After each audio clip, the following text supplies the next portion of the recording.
Okay, that's beautiful.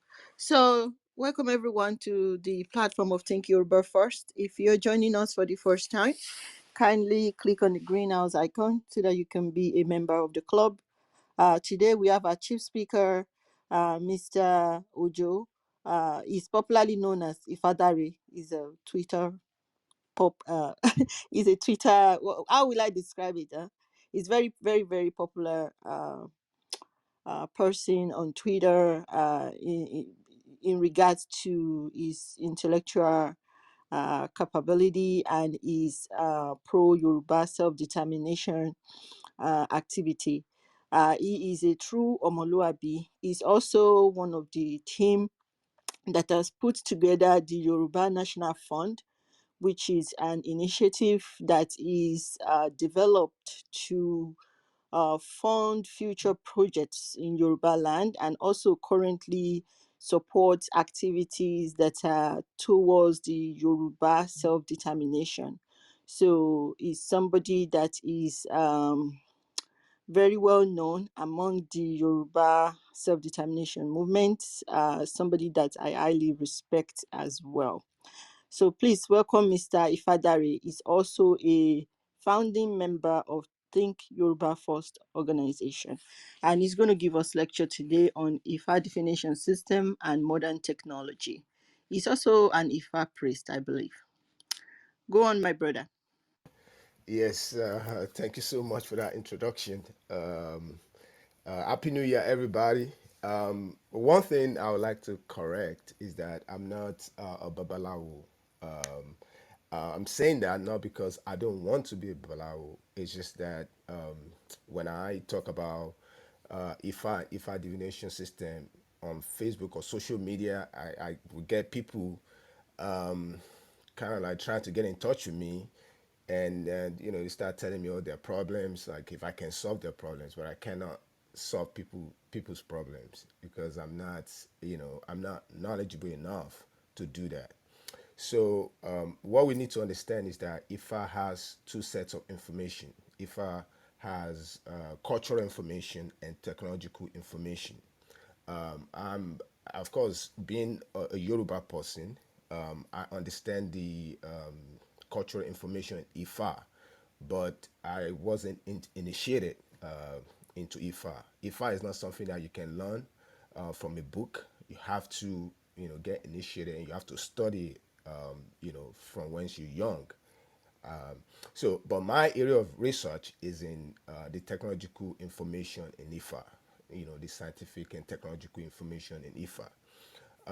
Why did I write my book, The Mechanics of IFA Divination System?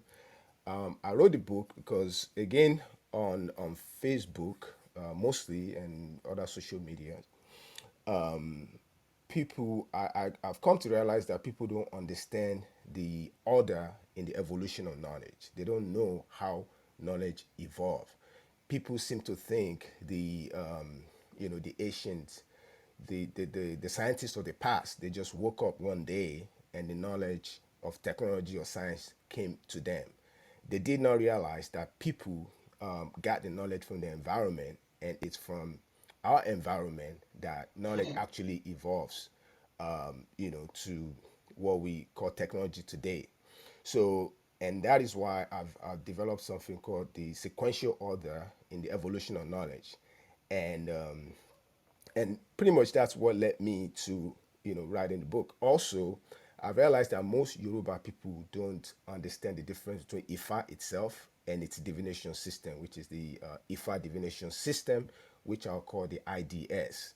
The people normally use the two interchangeably as though they are the same, but those are two different systems. So I will start by going into the sequential order in the evolution of knowledge, like how basically the order in the evolution of knowledge simply states how knowledge evolution, the path of knowledge evolution. Knowledge evolution normally happens from our environment. It's from the reality of environment.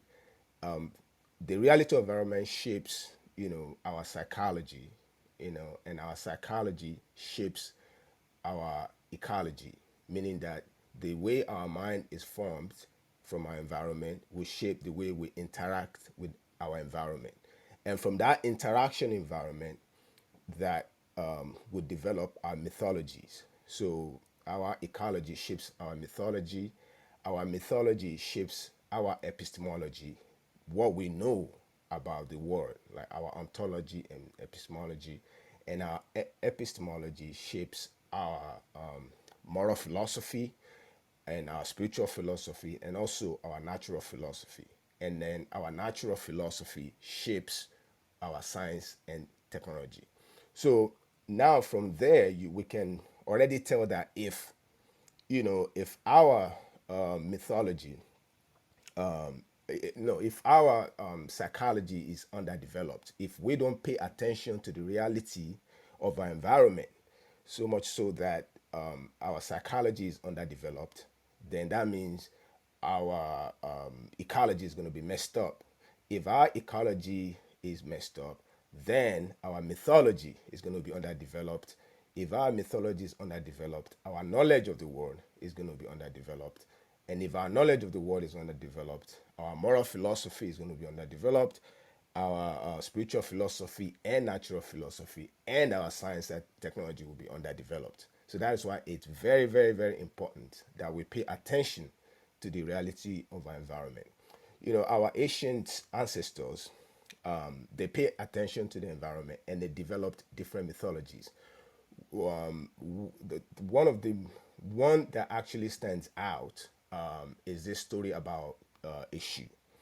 Issue one day was walking a narrow path. It's like there are two farms, one on the right side and the other one on the left side.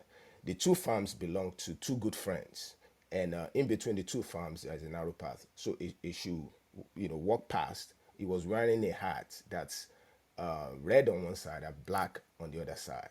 So the friend on the right side could only see the red part, and the friend on the left side could only see the black side. So she walked past, and the two friends, after she had walked past, started fighting amongst each other, debating about the hat that she was wearing. One said it was white and red, the other said it was black. So Ishu came back and and spoke to them and showed them the hat. That no, you guys are so silly. You are good friends and you're fighting each other. That this hat that I'm wearing is just one hat. It's just that it has two colors. The reason why you cannot see it is because you guys are only looking at it from your own vantage point. So the story is a metaphor really for the binary nature of reality, which which we call Tibitiri Ijiwapo. So, and the opposites, the black and white, are part of a unified whole. So, meaning, Tibitiri Ijiwapo. There's also another myth in Ijiogbe, where Edua, tells the word about, like it blesses in two. So it says, I bless in two, I bless Kende, and also, Ispea, Taiwo. So this is just alluding to the Yoruba belief in the concept of Tibitiri Ijiwapo. So Tibitiri Ijiwapo simply means that reality is a dynamic union of complementary opposites. Professor Sophie, Uluwale, peace be upon her, in her book Socrates and Orunmila, called this concept Tibitiri Ijiwapo, call it complementary dualism. Niels Bohr, the great Danish physicist, call it simply complementarity, and he went on to say that complementarity, which is TBT, is the bedrock of all quantum processes.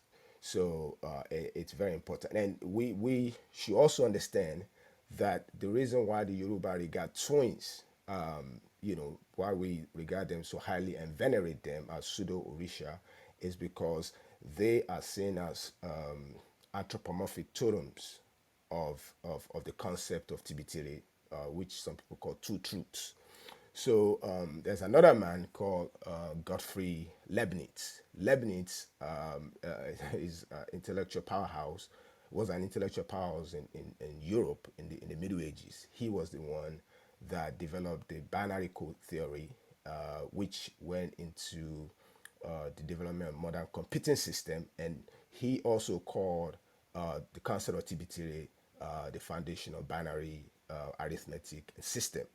So I'm just basically telling you how paying attention to one's environment is very important. How our ancestors pay attention to environment. From there, they develop different myths, which shape their epistemology and their natural philosophy and their science. So with the ontological concept of Tibitire, our ancestors now developed what I call the IFA and the IFA divination system. So they use that knowledge, that natural philosophical knowledge, to develop now science, which is the IFA divination system. So now, people always, talk about IFA. Then, so we need to ask, what is IFA? IFA, at least to me, is you know is the literary corpus of Yoruba history, cosmology, mythology, what else? Epistemology, moral philosophy, natural philosophy, and spiritual philosophy. Right. So in other words, Ifa is the Yoruba knowledge base. Right. So Ifa is not really a religion, but there are some elements of religion in Ifa. Ifa is not really a philosophy, but of course there are elements of philosophy in Ifa. And Ifa is not just a divination system, but divination is a huge part of Ifa. So, because again, people think because Ifa divination system is a huge component of Ifa, they tend to use the two interchangeably, but they are different. One is a knowledge base, which is Ifa. It's kind of like the totality of Yoruba knowledge base.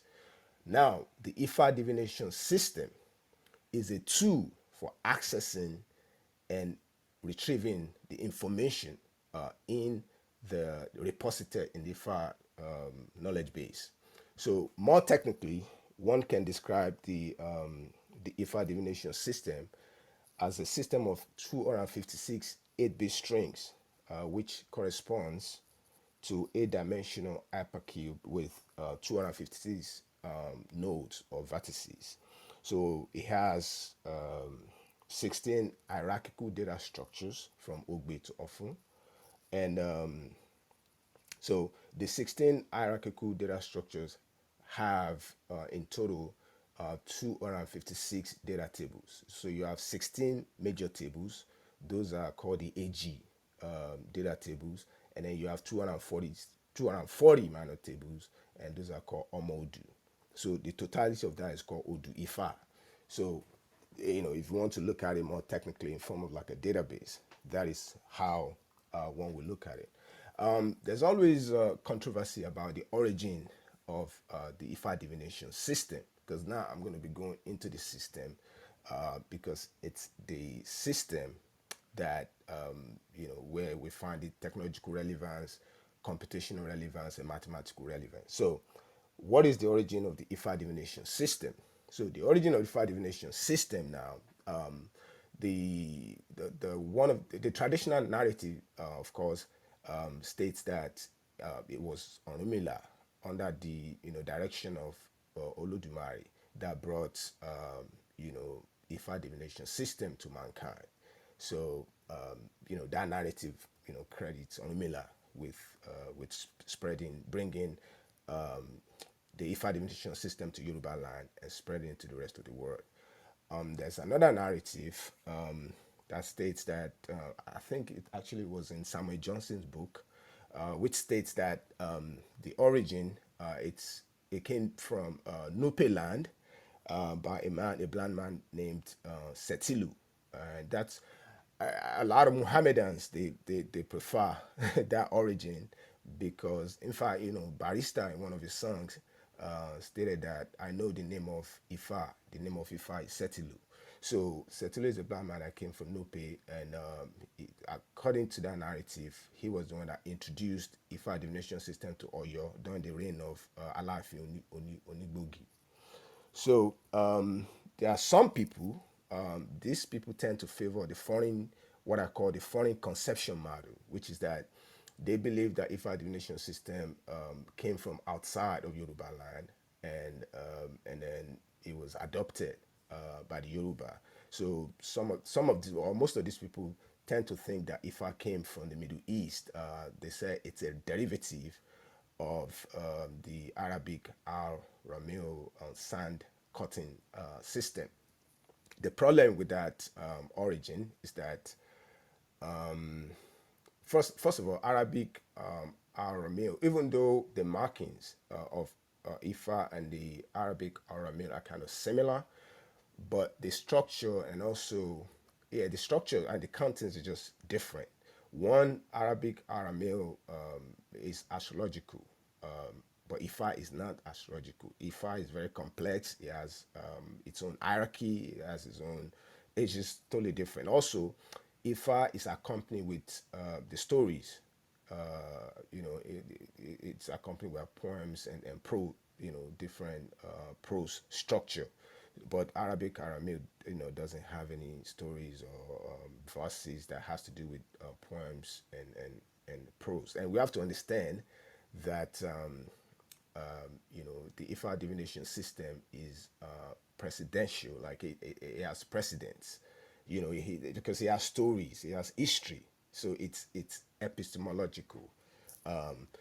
Anyways, so Ifa and Aramil are not the same; they are totally different. I'm a proponent of local conception model, meaning that I believe that Ifa was developed in Yoruba land. Ifa divination system was developed in Yoruba land, based on our understanding of the world, or understanding of the concept of Tibitire, the concept of Tibitire Ejiwapo, and it's from that concept that that we developed the federation system. From there, it spread to the rest of the world. So I'm a proponent. In fact, some people actually stated that it's the Moors that took it from the West African coast to Spain.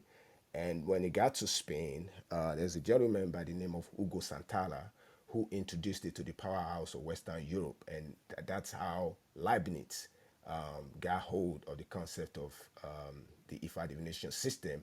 And he used it to develop binary arithmetic, also binary code theory. And then from there, the evolution of modern computing systems. So that's the local conception model that I favor. Now, now let's go to the mathematical relevance of the IFA divination system.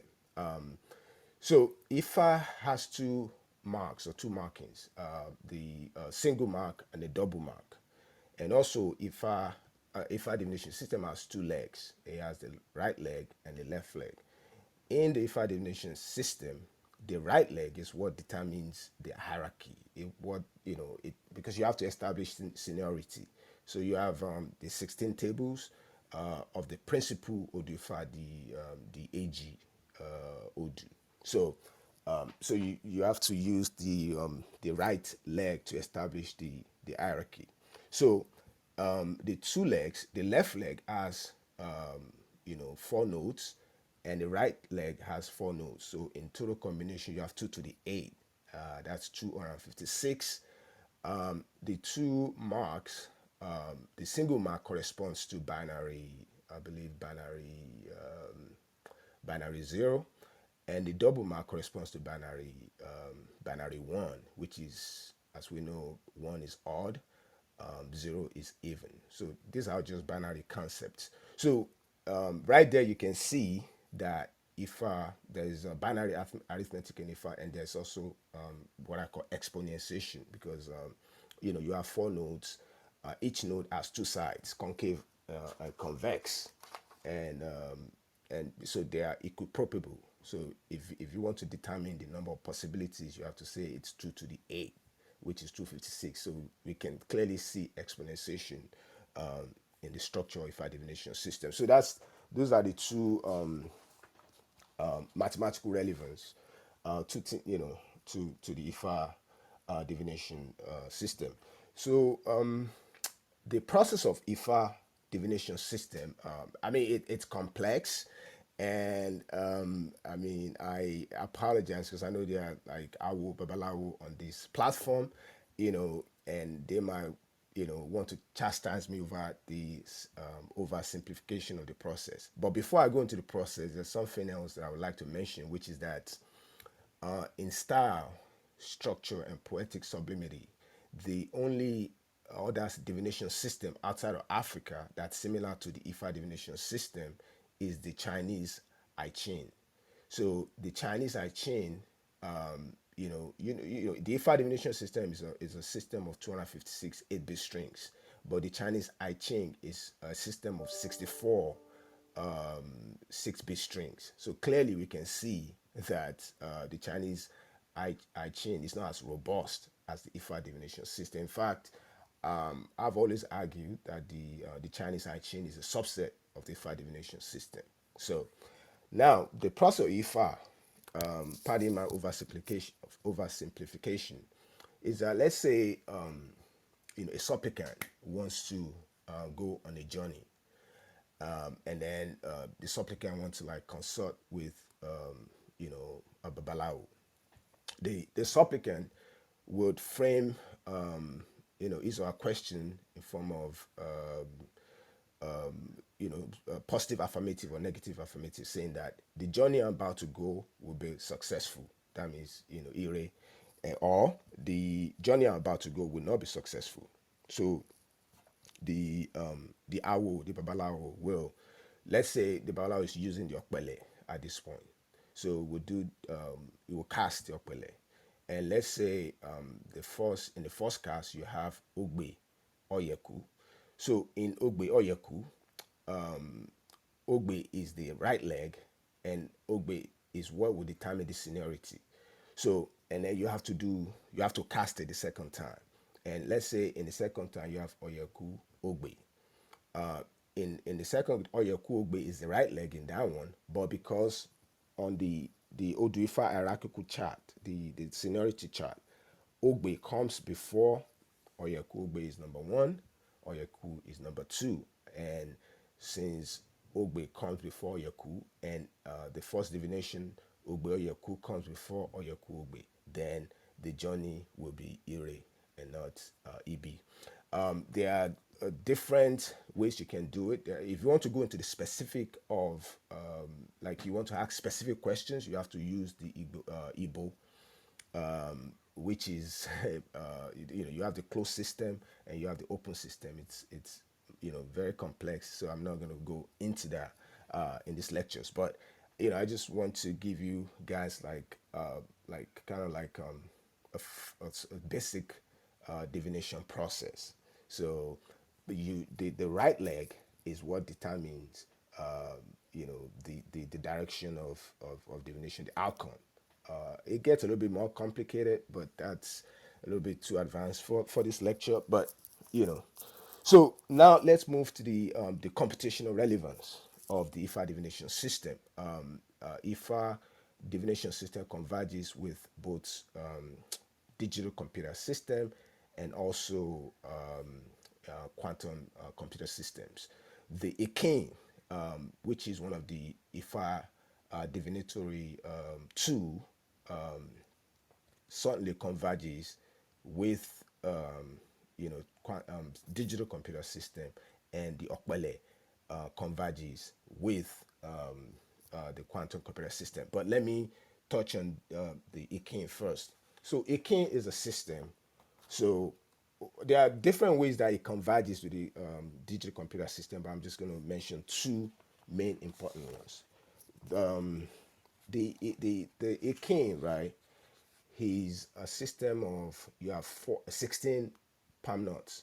So you put the 16 in your in your left in your left palm, and you try to scoop it with your right, with your right palm.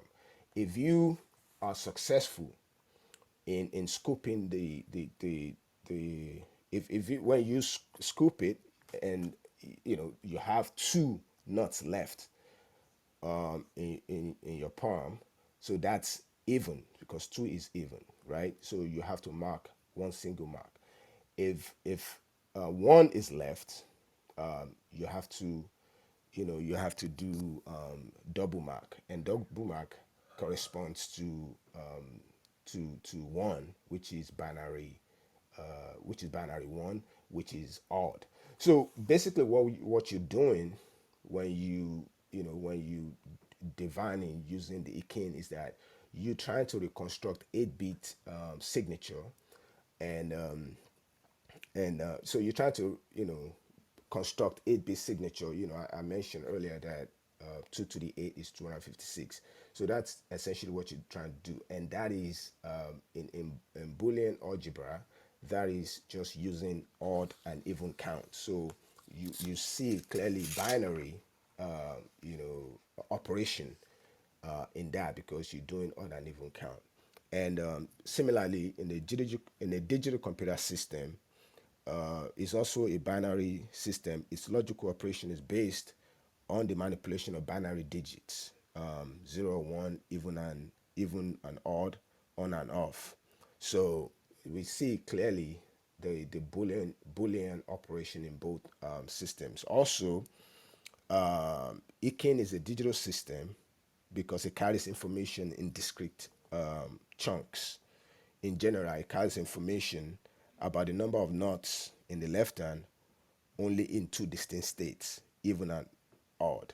There is no in between. And similarly, in a digital computer system also carries information in discrete chunks. Virtually all digital computers carry information in discrete states of zeros and ones. So we see the similarity there, and those similarities are not superficial. Now let's move on to the Okbele. To the Okbele and its convergence with quantum computing system. There are three concepts that we need to understand when it comes to quantum process, and it's quantum superposition, quantum entanglement, and also quantum decoherence. Quantum superposition we can see clearly in the Okbele. In fact, um, when I studied the operation of the Ikin, and then I went on to study operation of the Okpele, I concluded that the Okpele has to be faster than the Ikin, because Ikin you trying to reconstruct 8-bit strings, but the Okpele it's already there. So each Okpele has two legs, left and right, and it has like eight binary tokens. Well, eight tokens. Each token has concave and convex side, which the concave side is the female side. The concave side is the female side, and the convex side is the male side. So you can see that binary relationship also in the structure of the Okbele. So now, so what you call superposition is just the way the concave and the convex is superposed together. If you don't cast your Okpele, there's no way you can tell if it's going to be concave or convex. So you have to think of it like a coin. A coin has heads and tails. If you don't toss the coin, the two sides, the heads and tails, are superimposed, and that is what in quantum computing is called the qubit. So the information can be carried, really, because on using the digital computer system, the you can either have 0 or 1, odd or even, male or female. But in the Okpele, the two sides are equiprobable. The only way you get either the concave or the convex is when you actually when you cast the Okpele. So that's pretty much what that means. Entanglement really is talking about, if you look at the structure of the okpele, you have the left side and the right side.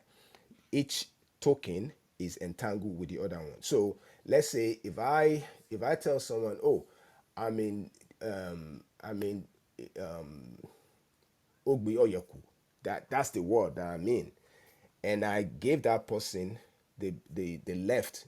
I gave the person the key of Ogbe.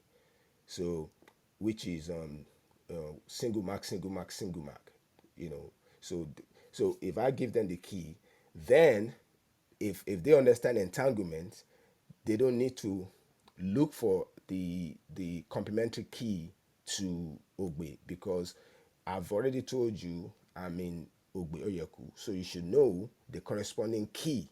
The key that's entangled with Ogbe has to be Oyeku, and then that will be double marks, double mark, double mark 4 times. So that is pretty much what entanglement is. That relationship is not superficial. And then when you talk about decoherence, decoherence simply means in quantum process, when you cannot understand you when so like earlier I said that when you have a coin, you don't know if a coin is heads or tails until you toss it. Similarly, you don't know if Okpele is going to give you 0 or 1 until you cast it. So when the Babalawo is just holding the Okpele, all these there are 256 possibilities. So it can be 0 0 0 1 1 1, 1 1 1. It can be anything. But the way you know what it's gonna be is that you have to cast it. In quantum process, they call that observation. So it's when you observe something that it actually becomes a reality. Without observing it, it's not a reality yet. And again, also with the Okpele, if you have to cast the Okpele to know what signatures, if it's going to be Ijiogbe or or Yakumeji or whatever it's going to be, you have to cast it. Without casting, you cannot know. So when you cast something and observe it, that is when that the signature comes out. That's when reality actually comes out. So we also see the coherence. So these things conceptually, if you understand the mechanics of IFA divination system, you can understand all these complex philosophical concepts, or even mathematical and computational concepts. The reason why it's extremely difficult for them to build quantum computing now, if I mean, from my prediction, just understanding the mechanics of IFA divination system, I don't think the quantum computing will give them the speed up they want, but a quantum computer is essentially also a digital computer. The Awo, they know that the Okpele is more or less the Ikin. In fact, some people say the Ikin is more robust than the Okpele, which makes sense because with the Ikin, you try to reconstruct one by one. It takes 8 steps to reconstruct the signature. That's why you see the Babalawo, they press the mark on the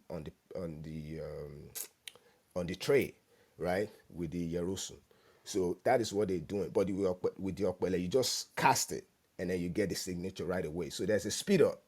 The problem though is that the amount of computation that you will need to read information is equivalent to the amount of information that goes into storing the information.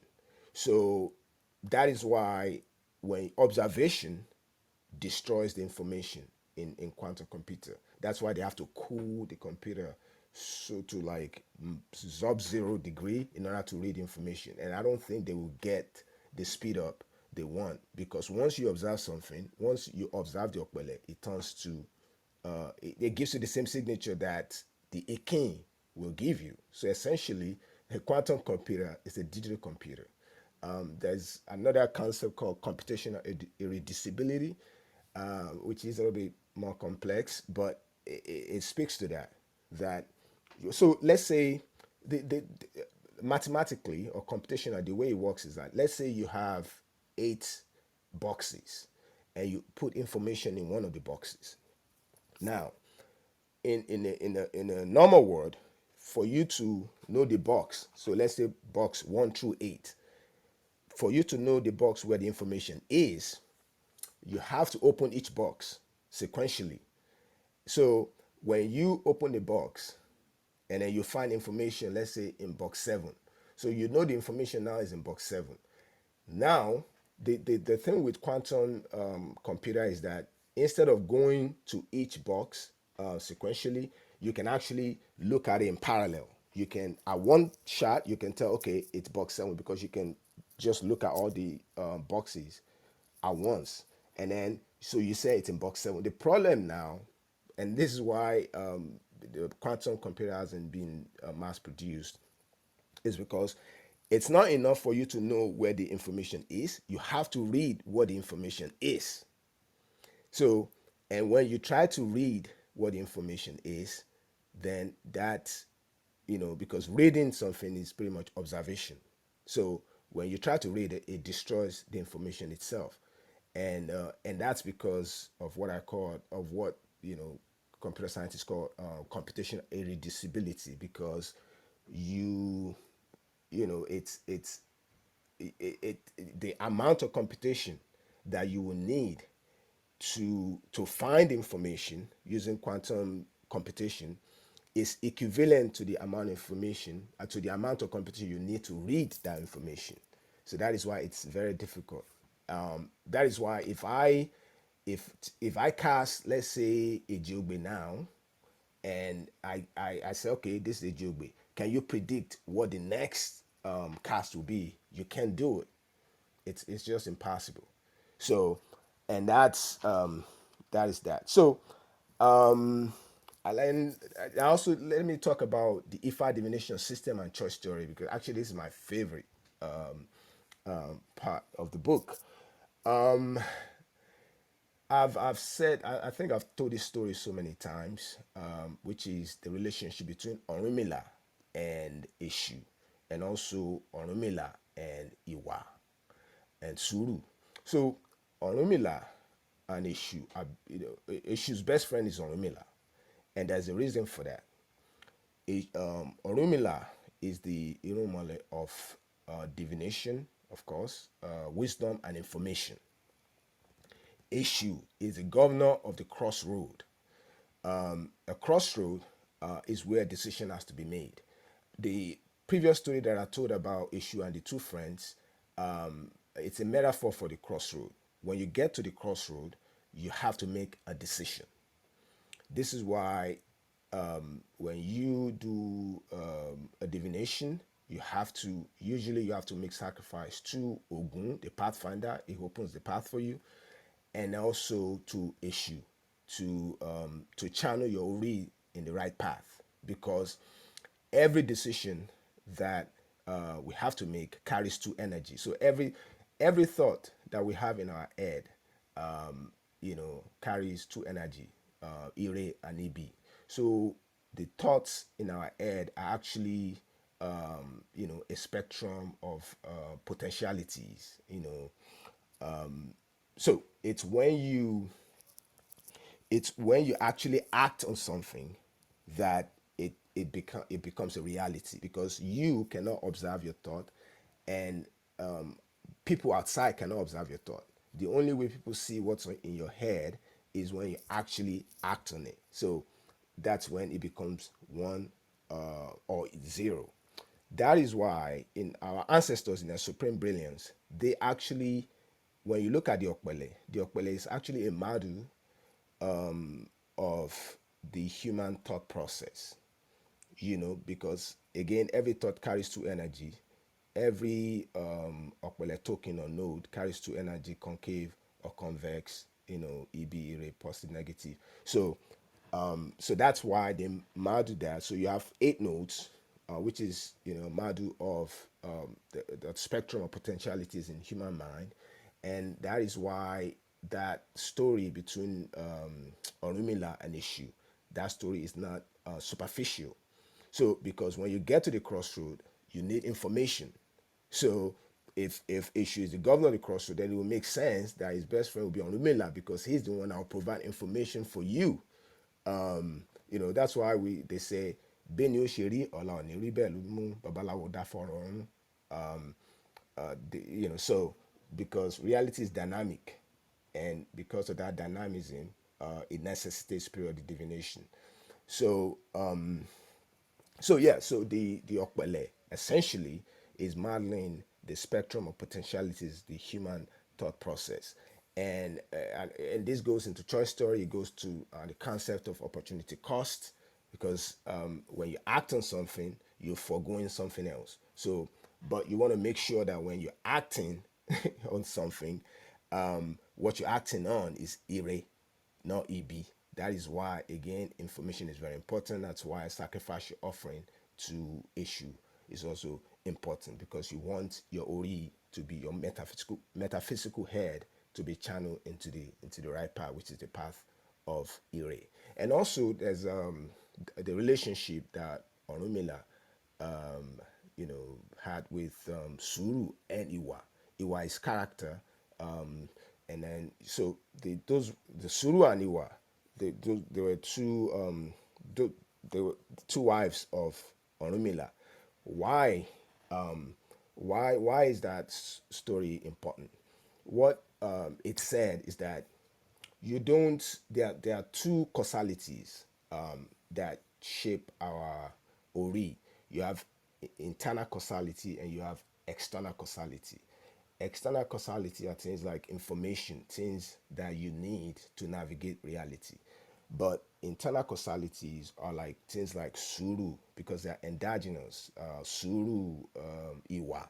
Because if you master yourself as a person, if you master the internal causalities, then you don't really have to constantly, you don't really have to constantly be engaging in period divination, right? Because when you have patience, patience actually reveals a lot to you, so that is why if that's why that I think that relationship is very important, that you pay attention to what's endogenous to you, to your internal causalities, so that, because by paying attention to your internal causalities, you can control what is exogenous to you, the external causalities. So, and so that recommendation is also made in IFA, and that goes into the moral concept of IFA, the concept of Iwapele, Omoluabi, and things of that nature. So, because those are internal causalities, and we should focus on the internal causalities first before we even start engaging in periodic divination. Now, there's no point in talking about all these things without actually talking about the practical application in the modern world, the practical application of the IFA divination system. IFA can be adapted for use in so many different areas. The area that I research, principally on, well, let me say it's in the area of crypto. Anybody that understands the structure Can of. we, Miss Ojo? Sorry to interrupt. Maybe we should take a couple of questions before you move on to adaptability. Okay, okay, that's fine.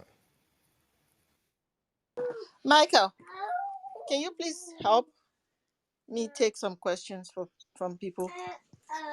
Okay. I have a question anyway. It regards to Mr. Ojo when he was talking regards the quantum computing and qubits and trying to observe the find the data but also observe it. I think currently therefore doesn't that seems that they are trying to essentially predict the future without, like, if you are trying to observe an information ahead of time without necessarily observing it at the same time, isn't that essentially predicting the future? Yeah, it's not really predicting the future. What they are doing is they are trying to. It's more like you trying to eat your cake and have it. People that understand quantum physics, like quantum process, there's something called Schrodinger cat, like a cat that's it's a thought experiment. It's a cat that's alive and dead at the same time. So it's more like you cast something, right? You cast the when you cast the okpele, it's supposed to, the concave side or the convex side is supposed to come out. So imagine when you cast it, you still maintain the superposition. You still cannot determine if it's concave or convex, but information is transferred anyways. So it's not, they cannot predict the future because of the principle of computational equivalence and computational irreducibility, which is that you yeah they just it's impossible because the amount of computation that you need to read information is just as important as the amount of information that you use to get information. So and that's why they cannot make that prediction. They it's an attempt, but they can't do it because you can't eat your cake and have it at the same time. But I mean, we'll see how it pans out. Okay. Uh, I'm not sure if Michael is satisfied with his questions or not. Um, I am, like I am satisfied. It's just I get it. They're trying to observe without really carrying out the action of the observation. They are trying Yes, to just essentially yes, break yeah. fundamental rule of the universe itself. The universe, So it's just yeah, that's interesting. exactly what they're trying to do. Yep. okay, let me quickly ask this question. um, so this, when you look at it, it's like a probability. That's the way I Yes. think about it. Yes. Yep. So, based on this, if this is like a probability, how do we know that this is not by chance alone? That's the first question. Okay. And my second question is this: It's is it not prone to like the diviner or the user's error, or maybe their, let's say for example, if I'm the diviner, I'm the person that is throwing down the opele. We all know this dice throwers, the people that play poker and all these people, they can get so good with these skills that they could produce certain numbers just from the way they can throw their dice. So is it not possible, if I am the diviner, to be able to create certain pattern if that is what I want to get? Is it not possible that I could be able to do that? Or let's say the diviner has an impairment in their hand that makes them repetitively produce certain pattern anytime they throw down the okbele. And the same thing with the ikin. Is it not possible for me, when I'm holding my ikin, right down, when I look at the video of diviners, how they do the ikin thing, is it not possible that I could manipulate that um that process? Yeah. So first of all, there it's not like for a die a person that's throwing it a die is throwing it just probably one or dies once or twice. But here you have series of steps, 8 steps for just one. For in case of ikin, you doing 8 iteration, right? And then it's not just one time. You can do it like 5 times, 6 times to get the result that you want. And then you not only do you use ikin, you use the Igbo. Igbo is even more complex. That you use Igbo when you want to go to get into the specifics. For example, if you say, "Oh, is my journey it's going to bring area or EB," and then you just because your journey is going to be successful doesn't mean what are the kind of things that I'll meet on the way to that journey. Like, so if you want to go into specifics, you have to use Igbo. With the Igbo, you can't. Igbo is very detailed that you can't game it. It's not something that you can so you can game. And with the Okpele also, because the Okpele has 8 seeds, eight the I call it nodes or quantum tokens that I call. So he has 8. So and then you're not throwing it just once. And also he has the steps, right? He has hierarchy. He has a system of like seniority that's a little bit complex, but it's not something that one cannot learn. So it's very detailed. Another thing also is that when you talk about probability, is that IFA is epistemological. So you have stories, so it's a database that has stories like Onumila, Losonu, ìgbà tó ń bọ̀ nílé ayé, all those stories, right? So when a signature appears, then they will, the same signature, let's say it's Ejiobe, then they will go into that story, they will read, all these stories, and they will pick one so that matches, that's similar to what you're going through, and based on the recommendation made for that will be made for you. So that is why there are elements of even because if I is presidential, it's based on precedent. That is why some people, or I've suggested that even in the Yoruba nation, we can use its structure for our legal for developing the Yoruba customary law, because it has precedent, and it also has induction. So let's say, and this is one of my critiques of the process. So let's say, IfaDare went to Babalawo. IfaDare had a headache, and the Babalawo prescribed some medicine, right? And then Are went to Babalawo, and then with a headache, and prescribed some medicine, and the same medicine. So let's say it happened for 3 or 4 people like that. Whenever let's say Ojo now goes to the same Babalawo, and the Babalawo will now prescribe the same medicine to cure the same ailment, let's say malaria. So that's induction, because you are using historical data to to predict, because you think they are similar. You think based on the similar ailments, you can you can prescribe the same or make the same recommendation. But the problem with induction is that there are some events that are not in the past, they are in the future. In the sense that, for example, COVID, nobody saw COVID. Maybe some people saw it coming, but most people did not see it coming. 9/11. So those are, if those kind of events are called the black swan events, events that are rare events that they do not feature in your historical data. They are in the future, they are not in the past.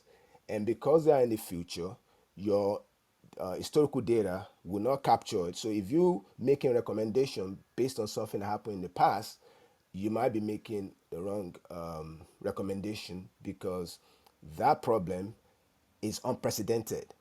So that is the problem of induction. That because in the IFA divination system, that's one of the ways that the Babalawo makes prediction.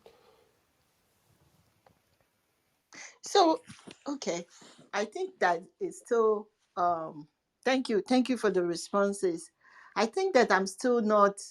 I still look at it just from, like, math and probabilities, because each time that you throw down the opele, or you doing the again, you can, each time you will get a different pattern. So, let's say that somebody is sitting in front of a babalawo, and a babalawo is doing the divination, and they get this certain pattern. Each time, it's going to give different pattern. So how do we then say that? And also, each of the Odu, they have different stories that is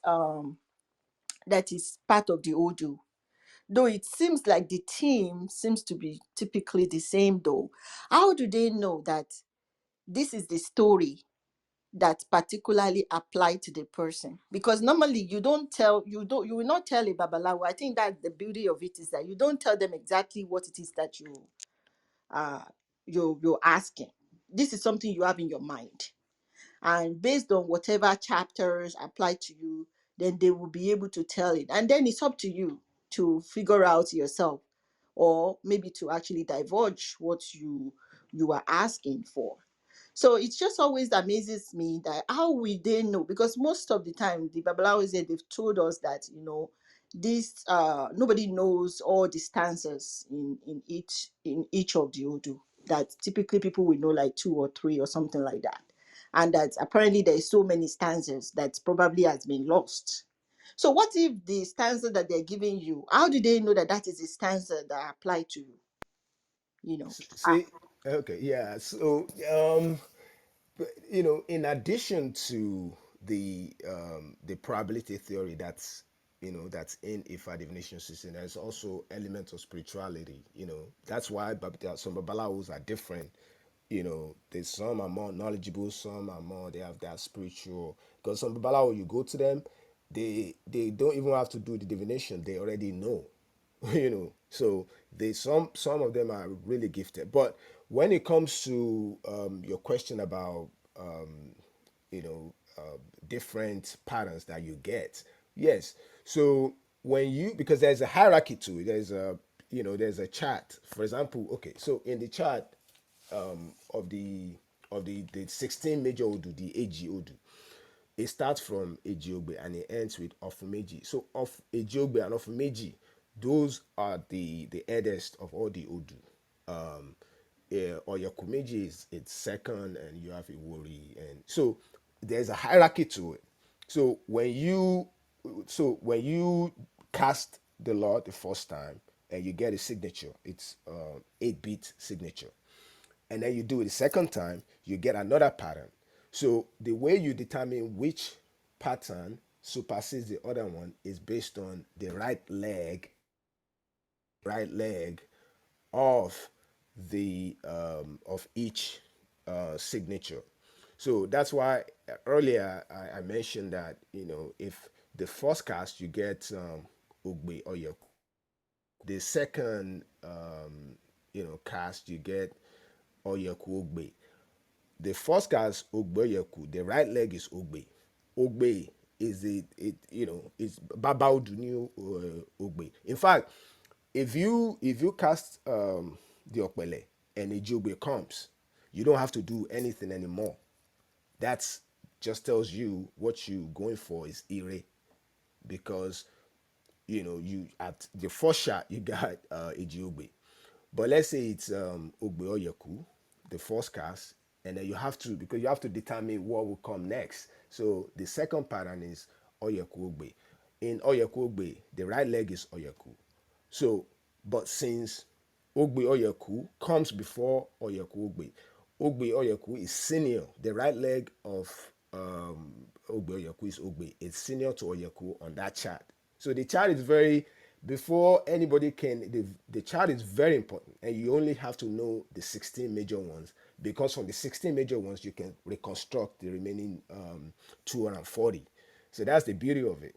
So, and then from the second one, then you determine, okay, Ogbe Oyeku is senior to Oyeku Ogbe. Then what the person is asking for has to be Ire.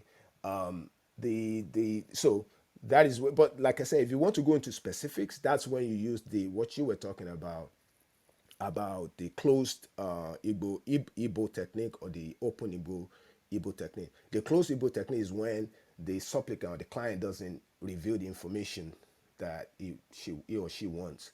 So even the Babalao.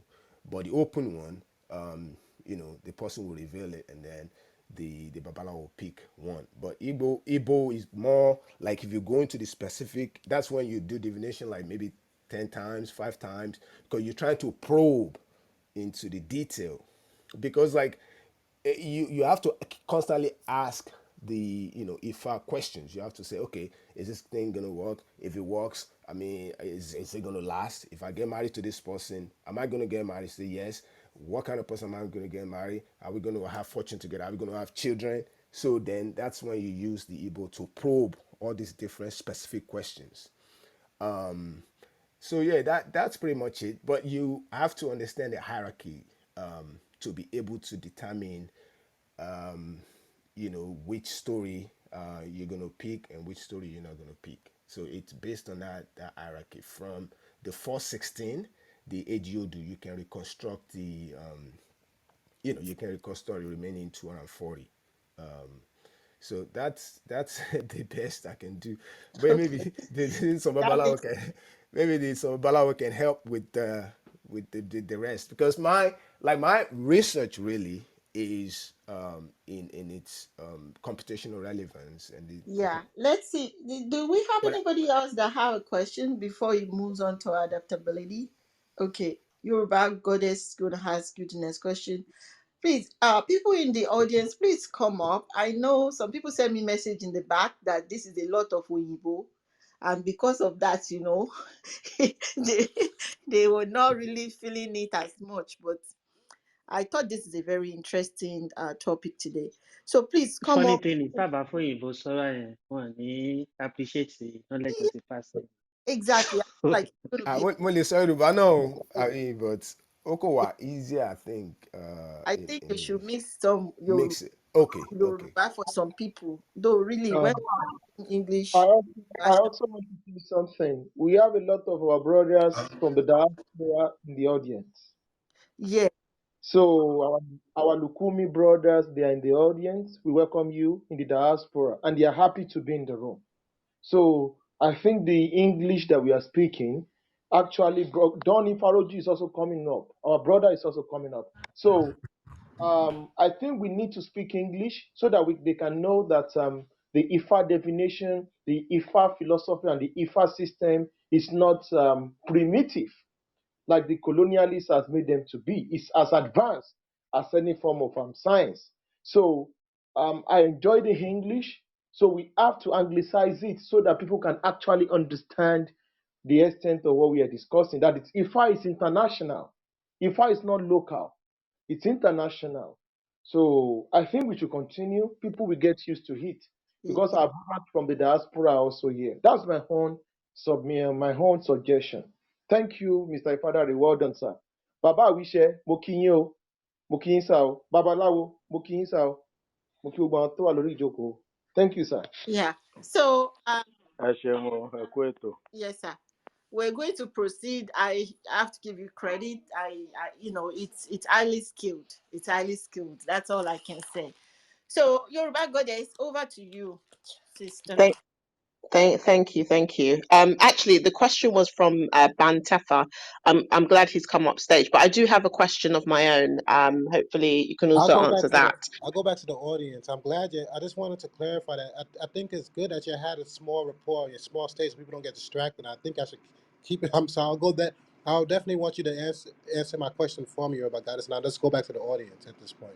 Um, but I do respect the fact that you're speaking English and you have a strong dialogue up there, and I just want to keep it going. So I don't want to distract. So I'm gonna go back to the audience and you're about God. So if you can answer my question for me, I'll be happy. Let me just go back to the audience. All right. Okay, I'll ask your question first. So Bantefa's question was, how did the Europeans steal the idea of quantum physics from Africa? I don't. I would not say they stole the concept from Africa. I just think they see the thing is Europeans they they know how to abstract and they pay attention to the abstraction. You know, I talked about how the knowledge of IFA divination system moved from West Africa to Spain. It was the Moors, you know, like the Yoruba. They used to trade with people from Mali and from the imperial state of Mali and even some gay empire. So they were exposed to this knowledge and they took the knowledge, you know, the Moors from, you know, that region, they took it to Spain when during the Moorish invasion of Spain. And then from there, the Spanish, the Castilians, they got hold of the knowledge and they introduced it to Western Europe, you know, during the Renaissance. So I wouldn't say they stole the knowledge. I just think they built on you know they built on it because they master the environment. Like you have to understand the reality of the environment. You have to develop your myths. See, like Leibniz, when he got this knowledge from the Moorish Spain and also the from the Chinese, Leibniz was a Christian priest, and his idea is that God is one, and God has two natures, and we can see this in the concept of Dao-Physitic concept. Yeah, where can you guys hear me? Yeah, go on. We can hear. Oh, so you can say it where like they say Jesus has two natures. So it all came. These are philosophical concepts. They are ontological concepts. So they are just like creating symbols in humans to replace this concept. So the concept of two truths. It's a fundament. It's also in Kabbalah. So these people pay attention to the reality of environments and they build on it. And it's not enough to just build on something. You also have the capital to be able to like advance it, the enslavement and colonization. So they robbed the world and they were able to finance some of this knowledge that they you know that they borrow from from other regions, mostly in Africa. But most of it came from ancient Egypt, Yoruba land, the Niger Valley, and also the Nile Valley regions. So that's all I can say is that they were able to capitalize on it, and they were able to develop this knowledge. They did not run away from it. They fused it into their spiritual philosophy, which is Christianity. Leibniz was making a case for God because he's a Jesuit priest that God is one, but God manifests into two natures. But at the end of the day, it's still one, which is reminiscent of the story of issue that I told previously about the opposition or the opposites, which is part of the one unified whole. So yeah, that's all I can say about that. Okay, thank you very much. Okay. And then my question, oh, I'm echoing. Can someone go on mute? So my question is, so when I watch a Nollywood movie or I speak to family members, there's this kind of notion that it's dark magic, stay away from it, this, that, and the other. I know that's not the case. So I'm just wondering where this notion has come from. Thank you. Ignorance and and Pentecostalism. Most of these people don't even know what IFA is. You should see the way people used to like literally wrestle me on social media, mostly Facebook, when I tell them about the technological relevance or computational relevance of IFA divination system, because their mind is fixed that IFA is evil and IFA is a religion. That's it. They don't even want to hear anything else, So it comes from ignorance and it comes from Christian worldview. So these people have been brainwashed. They don't understand this thing. Bascom, he was a professor at University of Madison. He wrote one of the most famous books, if I can say that, in the IFA divination system.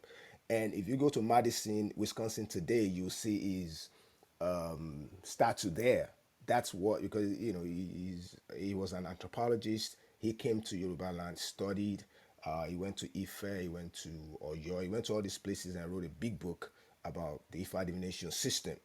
He got a lot of secrets and he brought it back to the United States.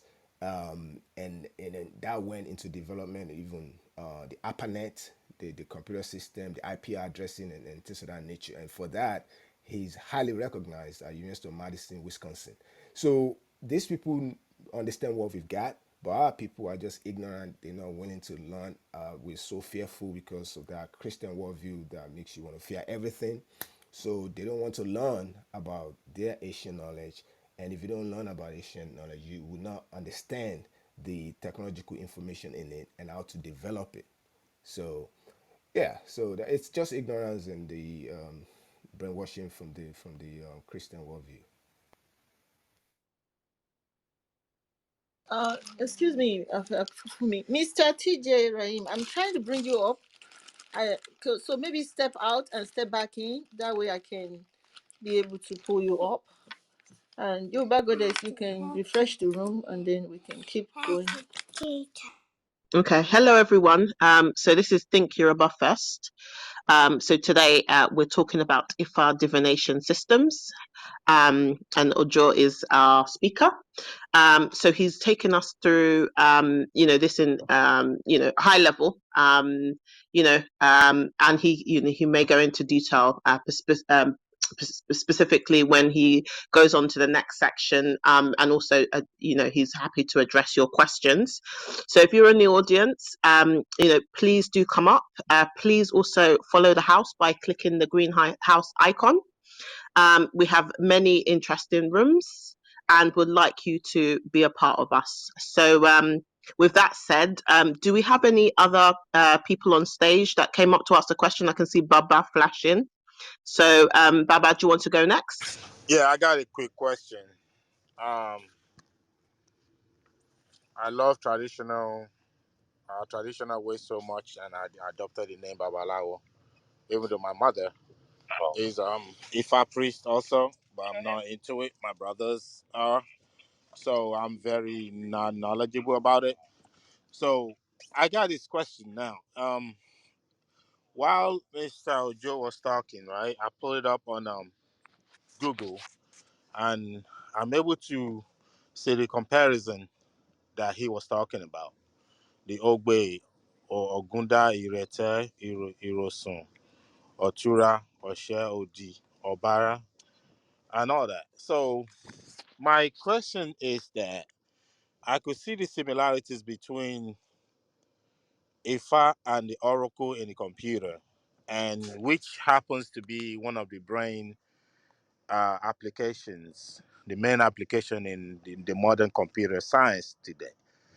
And how can we make the IFA ideology or technology be so simplified, just like the computer has been simplified for the world? Because even my 8-year old can operate the computer, but a person with 4 degrees in whatever cannot even understand what IFA is all about. You see what I'm saying? So I just want, I'm trying to see if there's any way we can simplify it to the grassroots and make it more physical, just like the computer.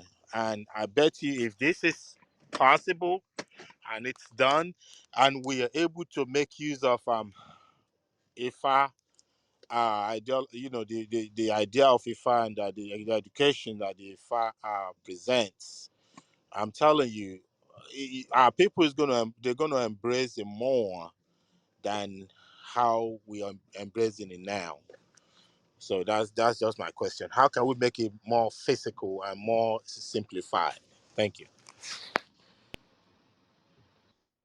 It's to me, I mean, it's already physical. The only issue that I see is that because the knowledge itself is esoteric, and that's why I've always clamored for for the IFA Council to, or the Isheshe people to like publish a book, not the kind of book that I've published, but a book that will detail some of this knowledge, and not make it so esoteric. I mean, if we look at the Okwele, like I know young people in Cuba and Brazil that can do Okwele divination.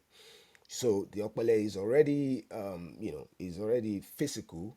The Akin is already physical. Conceptually, though, if you introduce, because to me, I'm all about although I like the cultural information in IFA and the IFA divination system, but my area of interest or research is in the technological information in IFA and IFA divination system.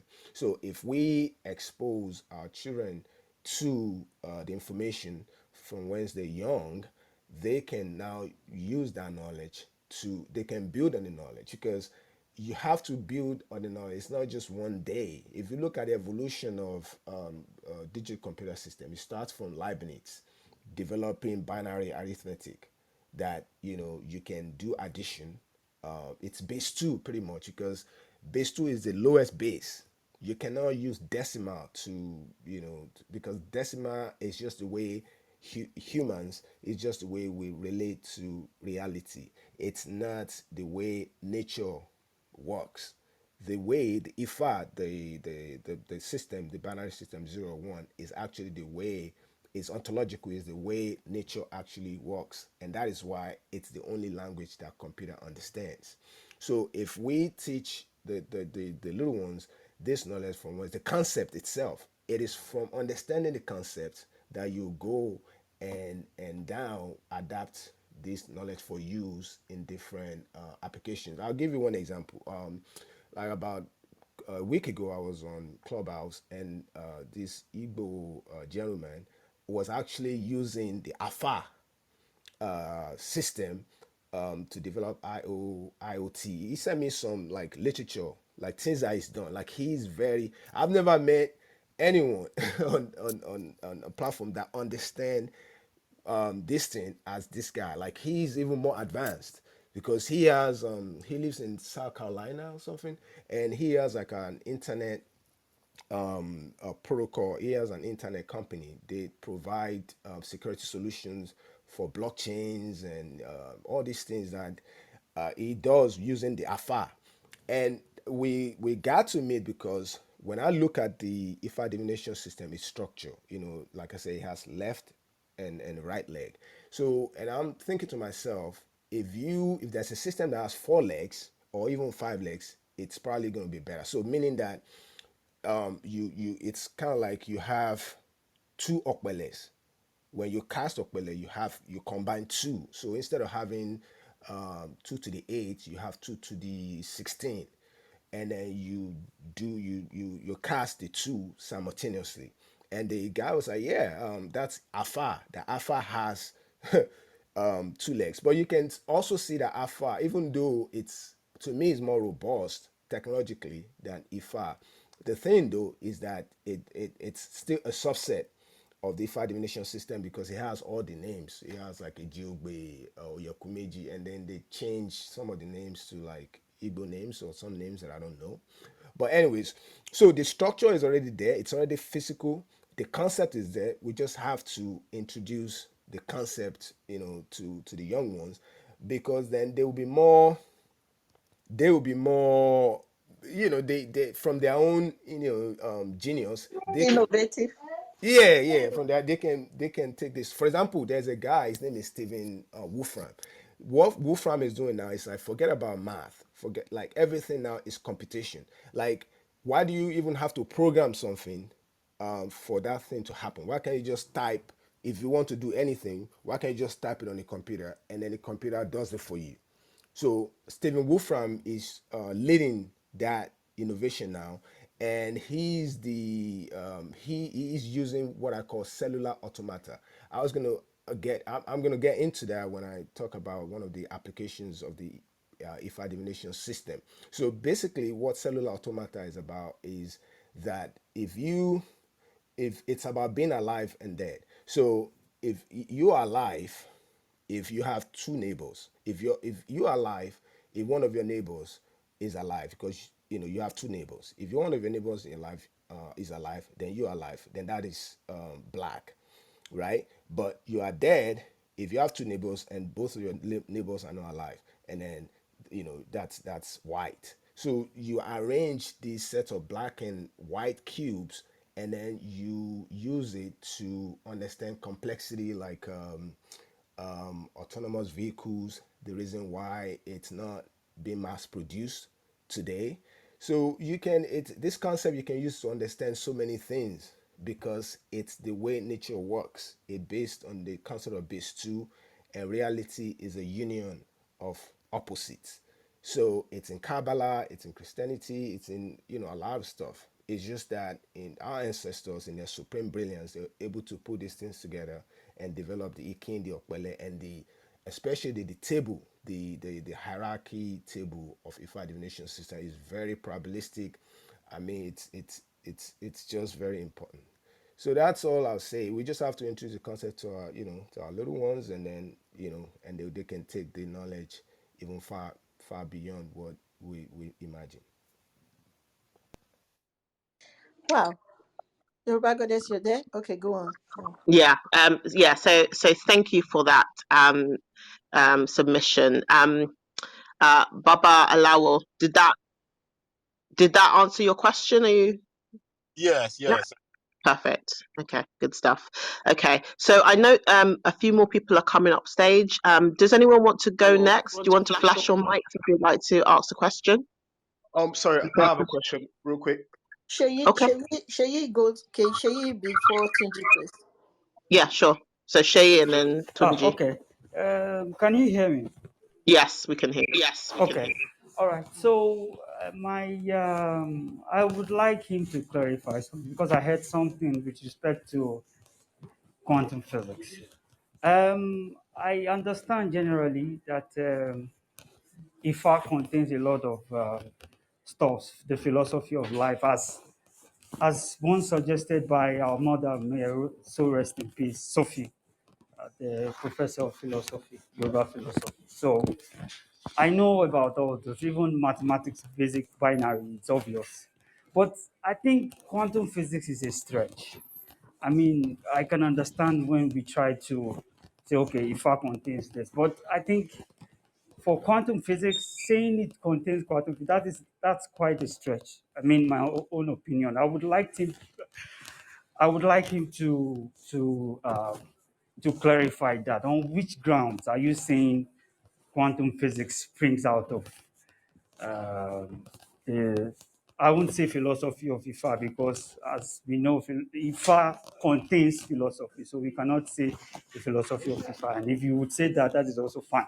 So I want you to explain to me on which grounds you're saying that uh, IFA contains quantum physics. Okay. Yeah. So, you probably know in the room when I started, when I talked about the sequential order in the evolution of knowledge, you cannot have science without natural philosophy. In fact, science is natural philosophy. So when you conceptually, if you understand, like I did not take quantum physics in college, but I understand quantum physics very well. Why? Because I understand the mechanics of the IFA divination system.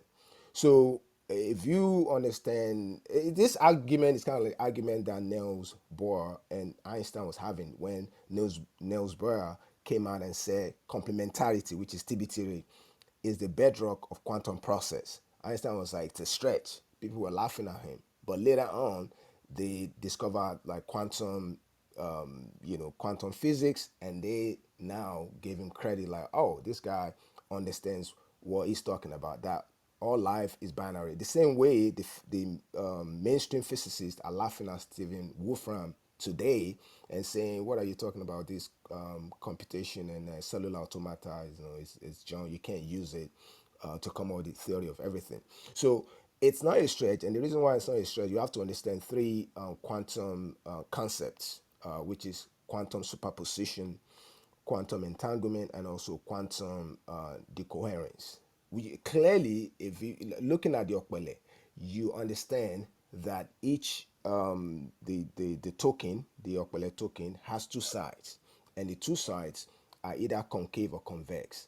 That is a qubit. I mean, there's no other way. A qubit has 0 or 1, and you attempting to use that to transfer information, right?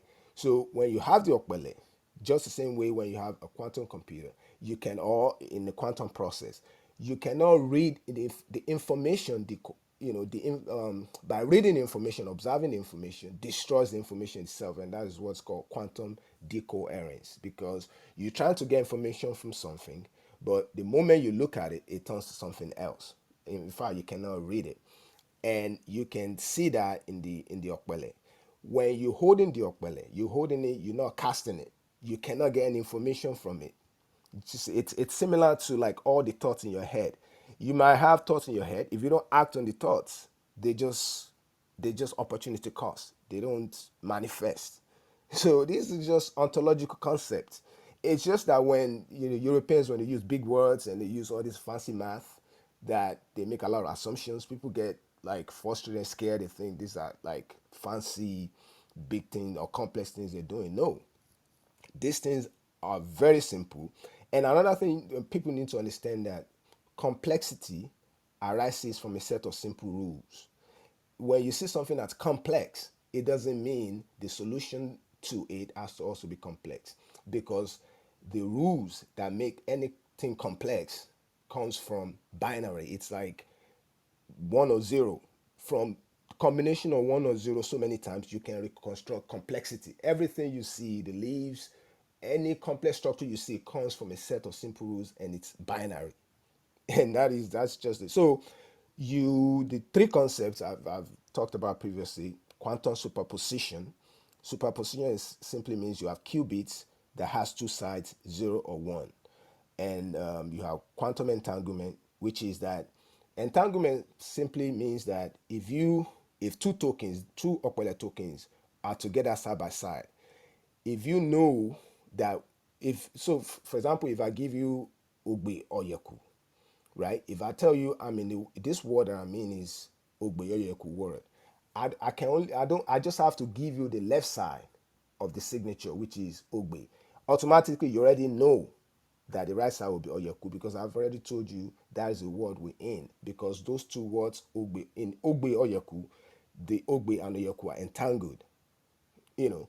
And when it comes to decoherence, the only way you can read that signature is when you cast the Okpele. Without casting it, you don't have any signature. You can't tell anything.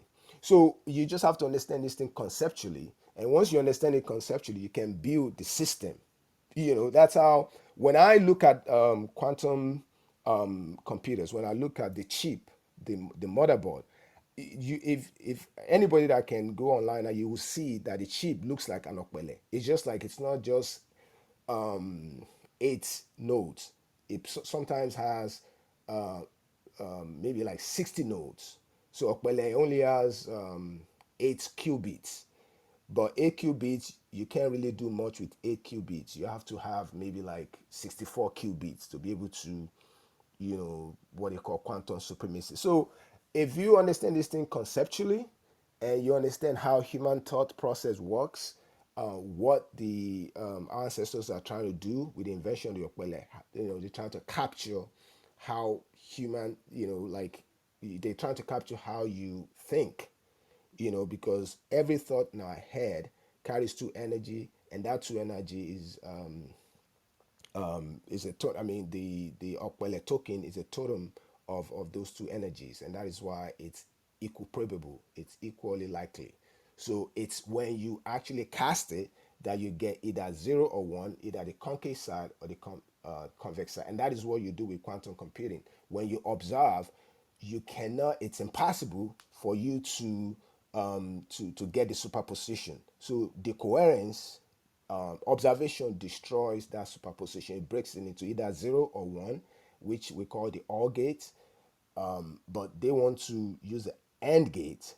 But if you use the AND gate, once you observe it, then it turns to regular bits, which is 0 or 1. Just like the same way, every Okpele is also an Akin, because you are producing the same signatures. It's just that when you use Akin, it's a longer process because you're doing it one by one. You're going through 8 steps, 8 iterations. But when you do the Okpele, the tokens are already there. You just slam it, boom, you get the signatures, and then you make the prediction how you want to make, and then you go ahead. So conceptually, you understand the IFA divination system, especially the Okpele, the mechanics of the Okpele. You understand quantum computing, even quantum physics.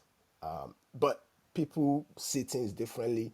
Maybe I'm just more intuitive. And it's not only me. Like I said, I met an Igbo brother. There are a lot of even Europeans that understand this thing. It's just that a lot of Africans don't understand it. I don't know why. But this Igbo brother that I met on Clubhouse, he's on a totally different level. He was like, we were exchanging ideas, how to actually develop crypto keys, crypto algorithm, because the IFA divination system is a random number generator, right? I mean, that's just clear because when you can generate 256 signatures, 8-bit signatures, right? And also another thing is that the ASCII codes. The ASCII code is every character on our keyboard is mapped to a specific binary 8-bit binary strings. So IFA, also the Odu IFA, each Odu Ejiogbe is mapped to a binary string, or Yakumeji is mapped to a binary string. So, and they all add up to 256. So essentially, now you can use the IFA dimension system to create the crypto key algorithm that you can use to encrypt data. and you can use it in blockchain and things of that nature. So you just have to say conceptually, you have to say intuitively, and then you see that it's not a stretch. Okay, I think we can move on to the adaptation now. People want to know how they can use this for crypto. Are you going to tell us which crypto is going to be Yeah, good? yeah, You yeah. know, which one to back? Okay. So, like I said, the people are already using it. I'm surprised because I was just in my book. I just put it there. Like for example, someone in high school or junior high school. To me, like this thing are things that should be taught to someone in junior high school. Because by the time they get to high school, they understand it conceptually, so they can use it to build stuff. So I've mentioned part of the application. So the way you use it in to develop crypto key algorithm is that you it's a random number generator. So you can use the file divination system to generate 8-bit strings. So and every character in our keyboard is mapped to 8-bit string. Let's say letter A, small letter A is mapped to it's mapped to, let's say, 110 1100 011. So I believe that's like 98 in decimal. So you can this binary string, H string, is corresponds to probably one of the Oduifa. Let's say it's Obara Meiji. So when you can use this to build your own ASCII table. So once you build your ASCII table, so when you do crypto, this is how you do crypto. You want to send a message to someone. So let's say you want to send a 2-letter word, go. Maybe they are in danger and you want them to leave. So you want to send go so that they can leave. So those 2-letter words, you need 16 strings. You need G, you need for G, capital G, you need 8-bit string. For capital O, you need another 8-bit strings. So that means you need two. You have to do two. You have to cast your pellet twice. So when you cast it one time, you get 8-bit string, right? And then you cast it the second time, you get another 8-bit string. Now, so the first cast, you use that information to encrypt the information. Because every information that you're sending, when it gets to the computer breaks it into binary digits. Because computer don't understand Go, G, those are human words and human language. When it gets to the computer breaks it into binary 8-bit strings, and that is why every character is mapped to 8-bit strings. So now, the word go will you know will be broken down to, let's say, 11000011, 16-bit strings, right? Now you use your quelle to generate another bit string. So now you use something. I mean, these things are very advanced and technical. So you use something called exclusive OR is what you use. So you combine what you generate with your quelle. You combine it with the message, because the message is also a binary string. So when you combine the two, you get what is called ciphertext. So ciphertext, like benigwe in your paroko. So you don't know is the recipient that has the key. Because you have to transmit the information over the internet. So then you can transfer the ciphertext, because without knowing the key is generated by the okbele. So but without knowing the key, you cannot decipher the text. So once the ciphertext gets to the intended recipient, that person has the key, right? The key will be stored in a computer system somewhere, right? And then once they get the information, they use the crypto key algorithm that the Okpele generates. They will use exclusive OR again, and then once they use exclusive OR the second time, they will get the message. So you can use that in a blockchain system. You can use the hierarchy of IFA, because IFA has the old IFA is 256. So you can use the arrangement in the peer-to-peer network, where, because the blockchain is nothing but ledgers of transaction, and you have to secure the information from you have to secure the ledger. So you can use what I've described, this crypto key that's generated by the Okwele. You can use it in combination with the message itself to encrypt the message and to send a message from one node of the ledger to another node.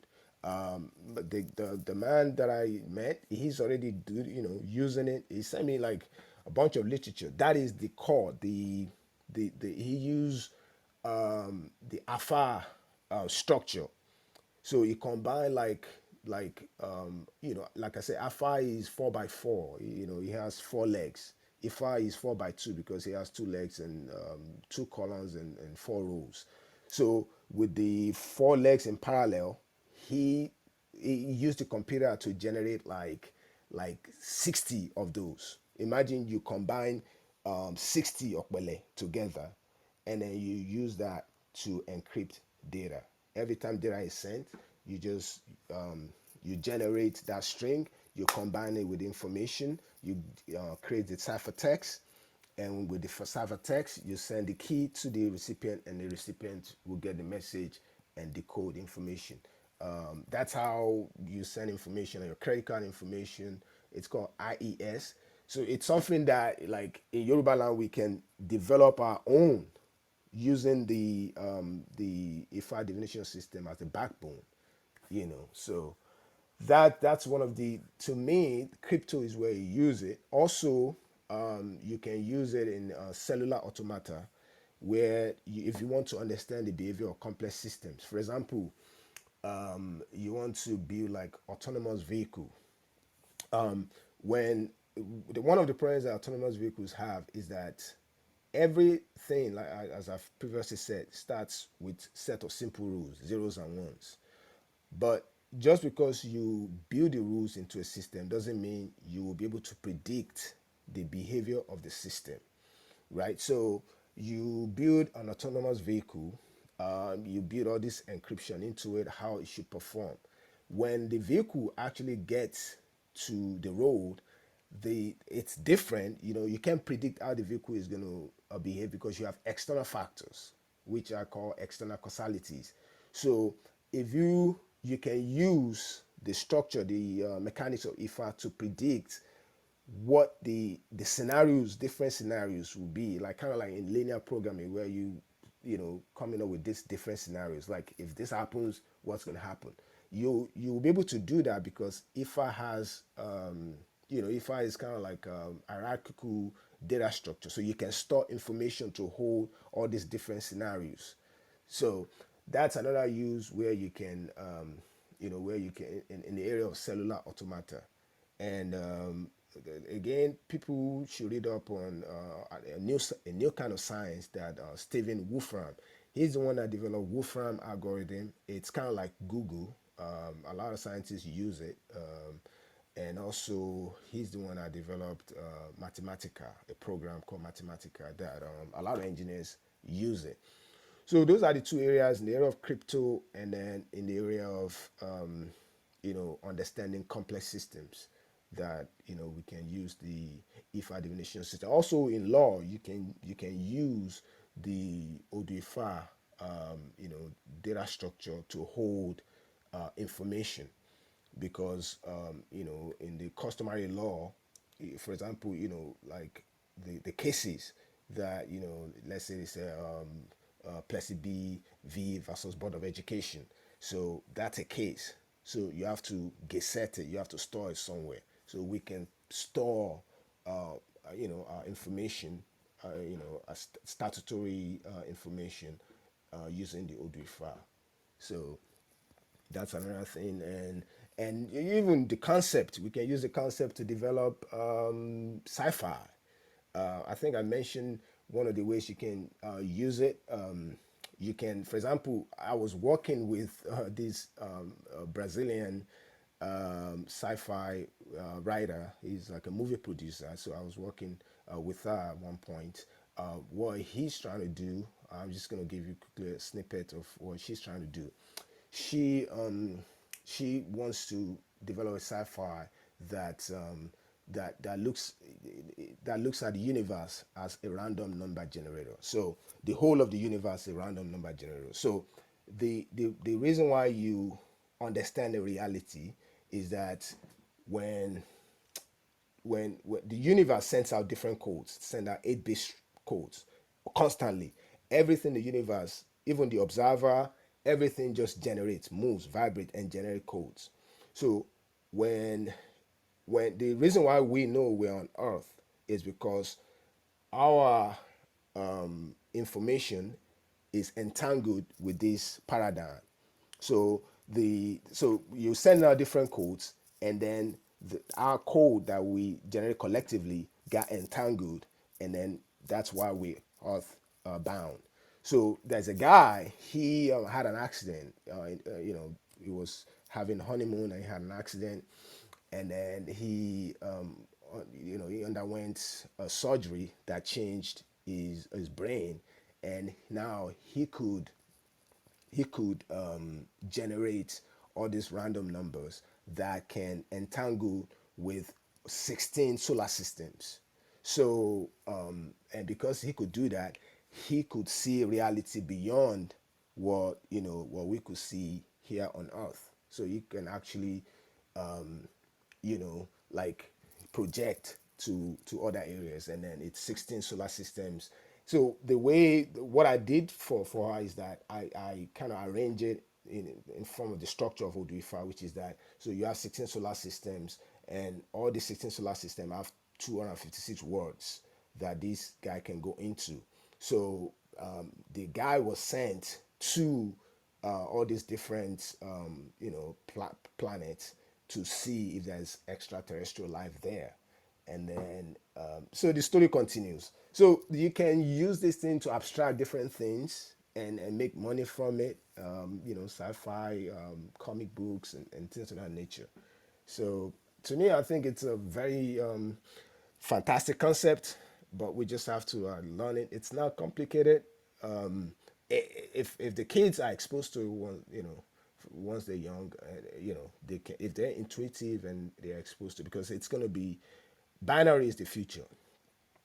Decimal is going away. Binary is the future, and people just have to get with it now.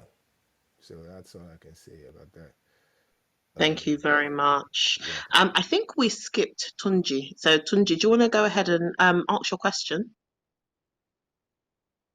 Are you there, Tunji? I think he stepped out. Oh, okay. All right. Oh no, No, he's I'm there. still here. God. Sorry. Oh, go on. Hello, I'm still here. Okay, please go All right. ahead. Um, I'll get right to it. Fefa Kobiri, Shemabawa Kifa Kato Parieto.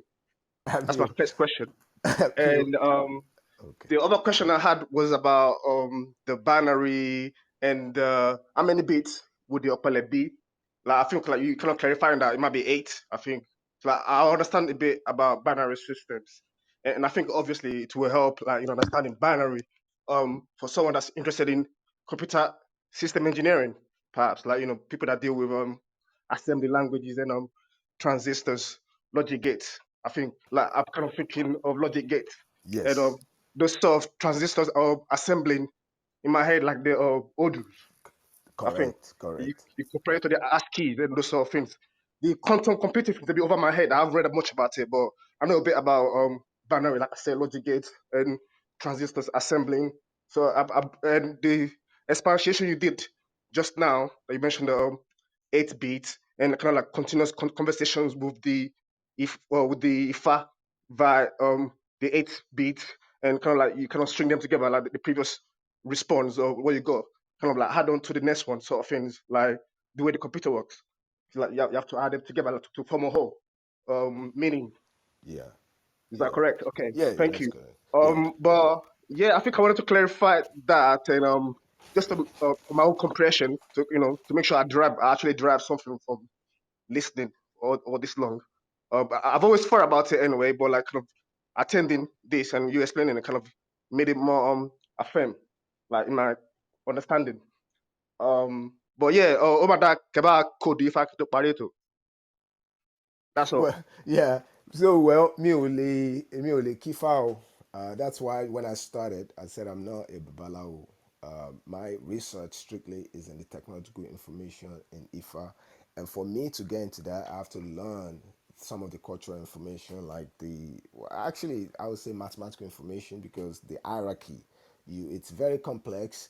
In fact, when like a kid, like if someone like in high school, in junior high school, if you introduce, they would start thinking mathematically, because it's very powerful. You can arrange from the 16 hierarchical structure, you can arrange the remaining 240 omodu.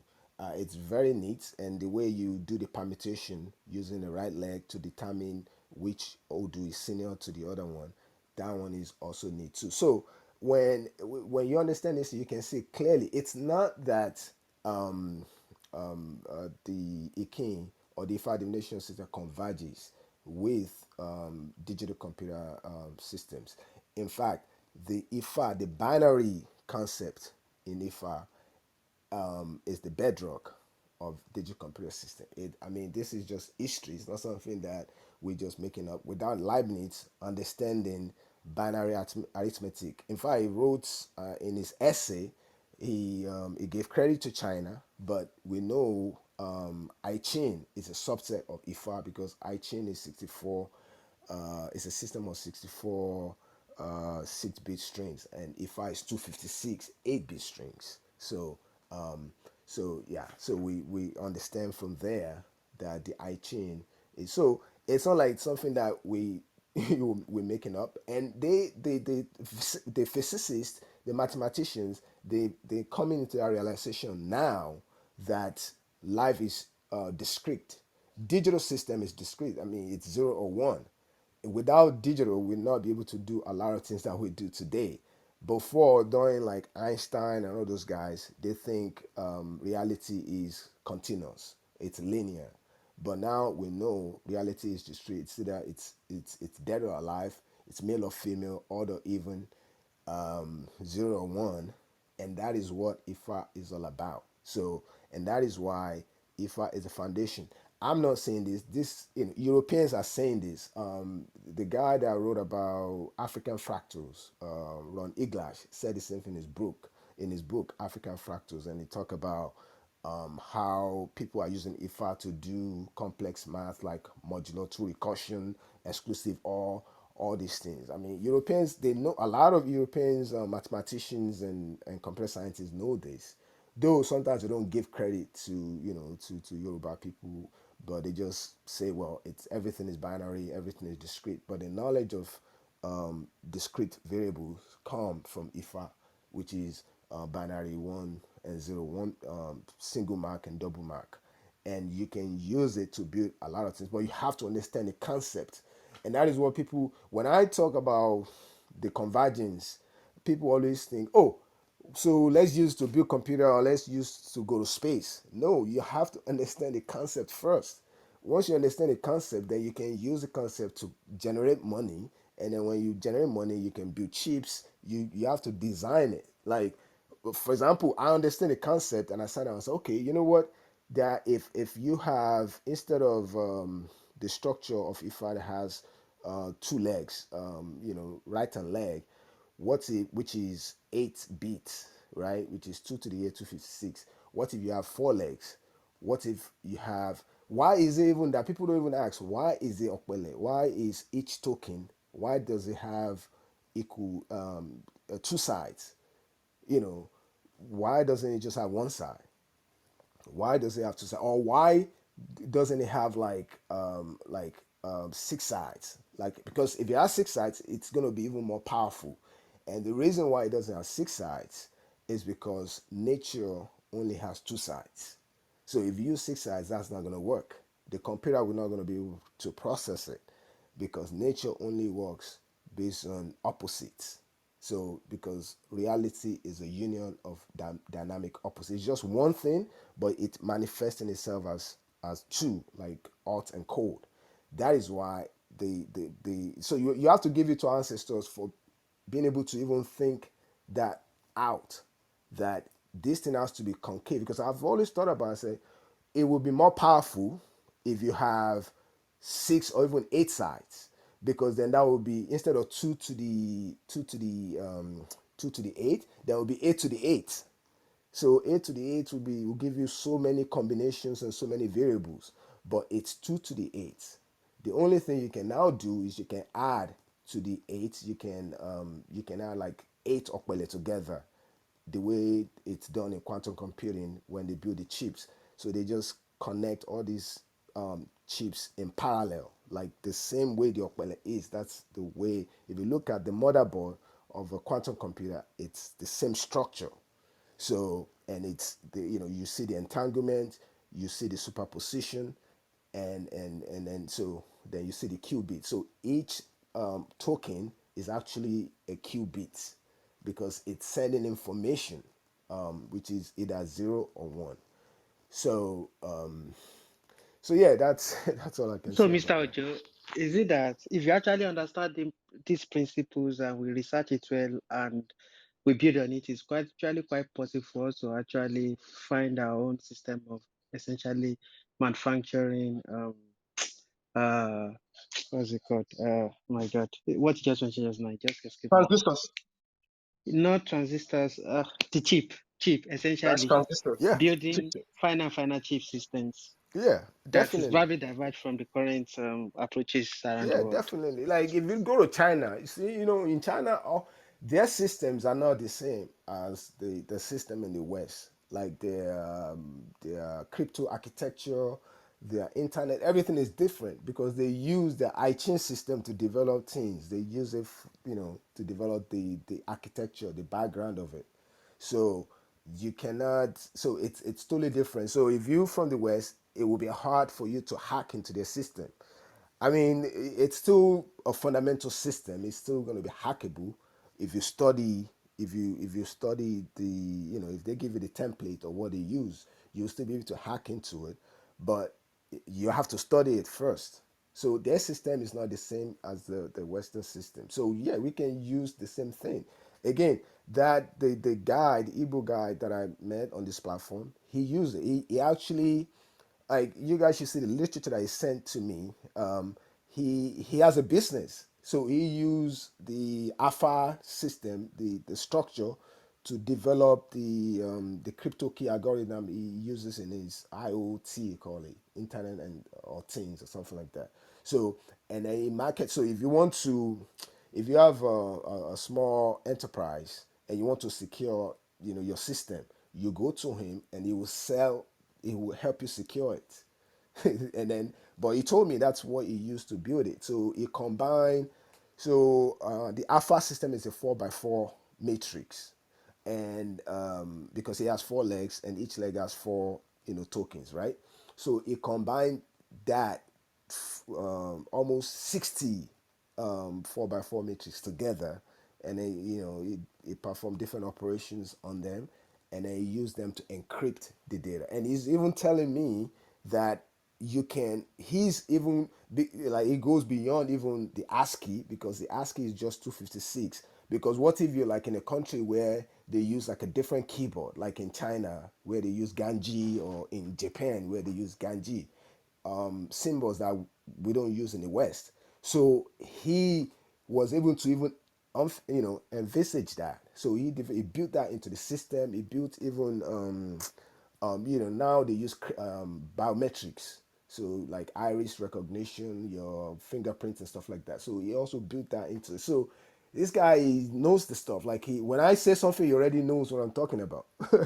Yeah, he already knows. It's like, oh yeah, yeah, you can use that. You can, it's just that he doesn't understand the IFA divination system. He doesn't understand mechanics. But I understand AFA, not to make to use it for a regular divination, but like, I understand its structure. Like, it's a 4 by 4 matrix, and you can use it, to build crypto key algorithm, and then using internet to protect data, and things of that nature. So it's exciting. Yeah, we can certainly use it, to develop our own system, our own indigenous system. Definitely. Hmm. I have a question. Hold on a minute. Sorry. So this is Think Yoruba First. If you're coming in this platform for the first time, please click on the greenhouse icon so you can become a member. Today we have Mr. IfaDare in our midst, and he's been taking us through IFA divination system and its approach in modern technology.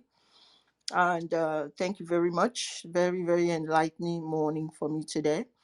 So let's take a cue of the next set of questions because I see some new people on stage. So if you would like to speak, please flash your mic. Okay, I see Ra want to speak. Who else would like to speak? Okay, I have a Olu, question from the back channel, so I'll go after Ra. okay. Olu, do you want to speak? So I see Ra, I see Baba. I know Olu has a million questions, but maybe it's not ready to speak yet. So we'll go to Yoruba Goddess first from the back channel questions, then we'll go to Ra, then Baba, then we'll talk some more, and then maybe we'll take some other questions too. Can you Okay. talk? Okay. So the question from the back channel is, what is the difference between Isheshe and Iborisa, if I pronounce it correctly? Which one is the Yoruba traditional religion? I mean, I think the Yoruba, they have the there's a Yoruba spiritual system, which we call Isheshe, Iborisha. So when, so like the Yoruba land, we have different Orisha communities. Like every community that you have in Yoruba land, they have their own Orisha, right? It's the Oduifa that actually, created that's used to create each Yoruba community that we know today. Someone was telling me that it's Ejiobe that established Ibadan. So every community has its own Oduifa and they all have different Orisha. What happened was when the Mohammedans came, and then a lot of Yorubas converted to Mohammedanism, and when the missionaries came, they went after the Olorisha. Why? Because the Olorishas, they're very powerful, right? So they destroy a lot of our orishas. They destroy them, our shrines. I mean, so they destroyed a lot of the shrines, but the Babalawo were able to retain a lot of the knowledge because, again, Ifa is the totality of Yoruba knowledge. So when you see an awo will know like even a lot of things that the Orisha people know because you have to study everything. Like being an IFA priest, like you've done like a PhD and postgrad. So you know you so they but they did not know because they were just at war with the shrines, with the Orisha and stuff like that. Because they are iconoclast. They don't like images and stuff like that. So they were destroying these things. But the Babala were able to retain this knowledge. Even some of the knowledge we have today, if it wasn't for the Babalawo, we would have lost pretty much everything. Because all the Orishas are, not all, but most of them are kind of like messed up. You see, for example, like a place like Ede, you know like there's communities, there are a lot of Orishas in Ede that people don't even know about anymore because people don't, wọn kì í bọ wọn mọ́. So so people don't know about them. Their power is no longer extant. But again, thanks for the Babalawo who have studied everything. They have PhD in all, like in herbs, in medicine, in all the orishas. So they study all of it. So the Mohammedans were not able to attack them because their knowledge is esoteric and they didn't know because it's just their knowledge. So they could not attack them. Their focus was, attacking the Orisha. So Isheshe to me is a Yoruba spiritual system. Abo Orisha, I don't even know what that means because most of, we Yeah, still have the I'm Orishas.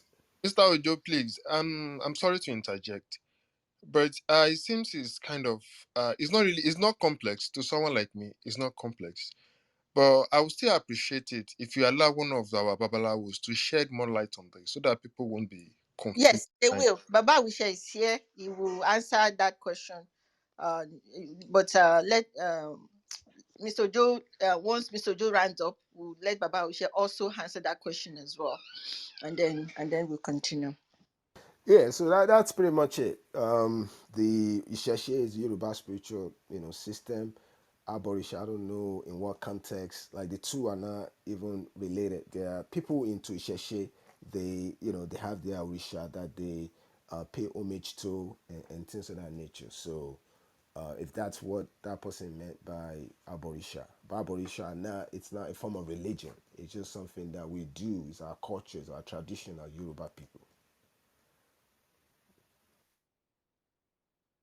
Baba Wishe, Ejo, Shirley Bawa down. Can you answer that question for us? The Yoruba goddess, can you please read that question again, please? Yes. So the question is, what is the difference between Isheshe and Iborisha? Which one is the Yoruba traditional religion? Ok, ẹ ṣeun. Ẹ jẹ́ kí a sáré dáhùn sí yẹn. Ah, Ìṣẹ̀ṣe àti ìbọ̀rìṣà. Okay. The difference between Ìṣẹ̀ṣe and ìbọ̀rìṣà. Uh, Ìṣẹ̀ṣe is the compound name used to qualify our our own way of life. Because when we say our own way of life, that is Ifa, which is a complete way of life of anybody who believes. Um, Isheshe as Ifa stipulated and speaks about it from various Odus, uh, begins from anything or anyone you have faith and belief in. Papa, we really can't hear you in the audience. I don't know if anyone. We really can't hear you, the speaker. Okay, maybe it is network or something. No, I think it's a speaker. You might want to come closer or something.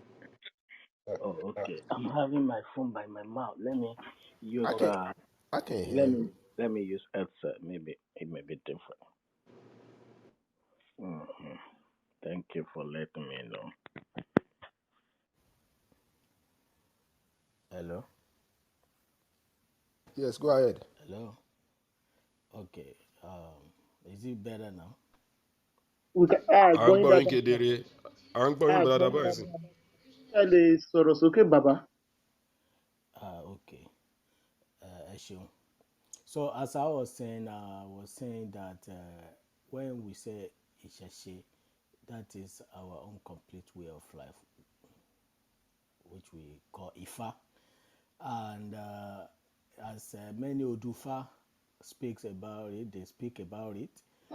Let us know that Isheshe actually uh, starts or begins from anything or anyone you have faith of, which if I let us know that even uh, our Isheshe start from our parents, both our mother and father, either they are alive or they no more, and go on to our Orisha, our Irumole.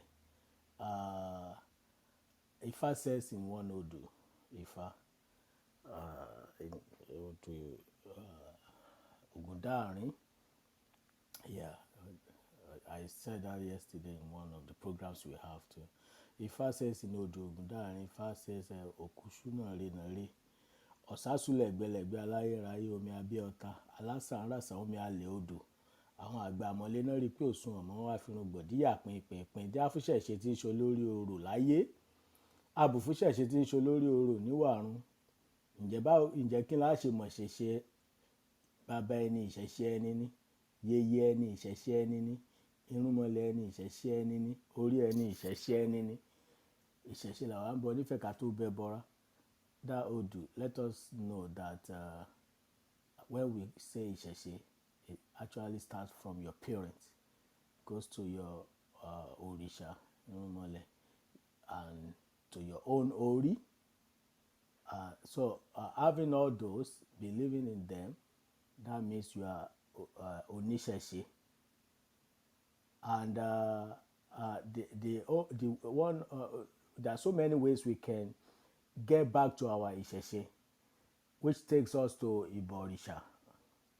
that when you say Iborisha, it's a language of people who really wants to talk ill about Isheshe, especially from the foreign religious side. They say it to scare people or let people who are of no knowledge or ideas scare away from their root and foundation, like something that is very dangerous attached to it. And because before they say, oh, Iborisha, they have already defined the Iborisha somewhere, maybe in one of their write-ups or anything, like something very bad. So when you asking now, like, what is Isheshe and Iborisha?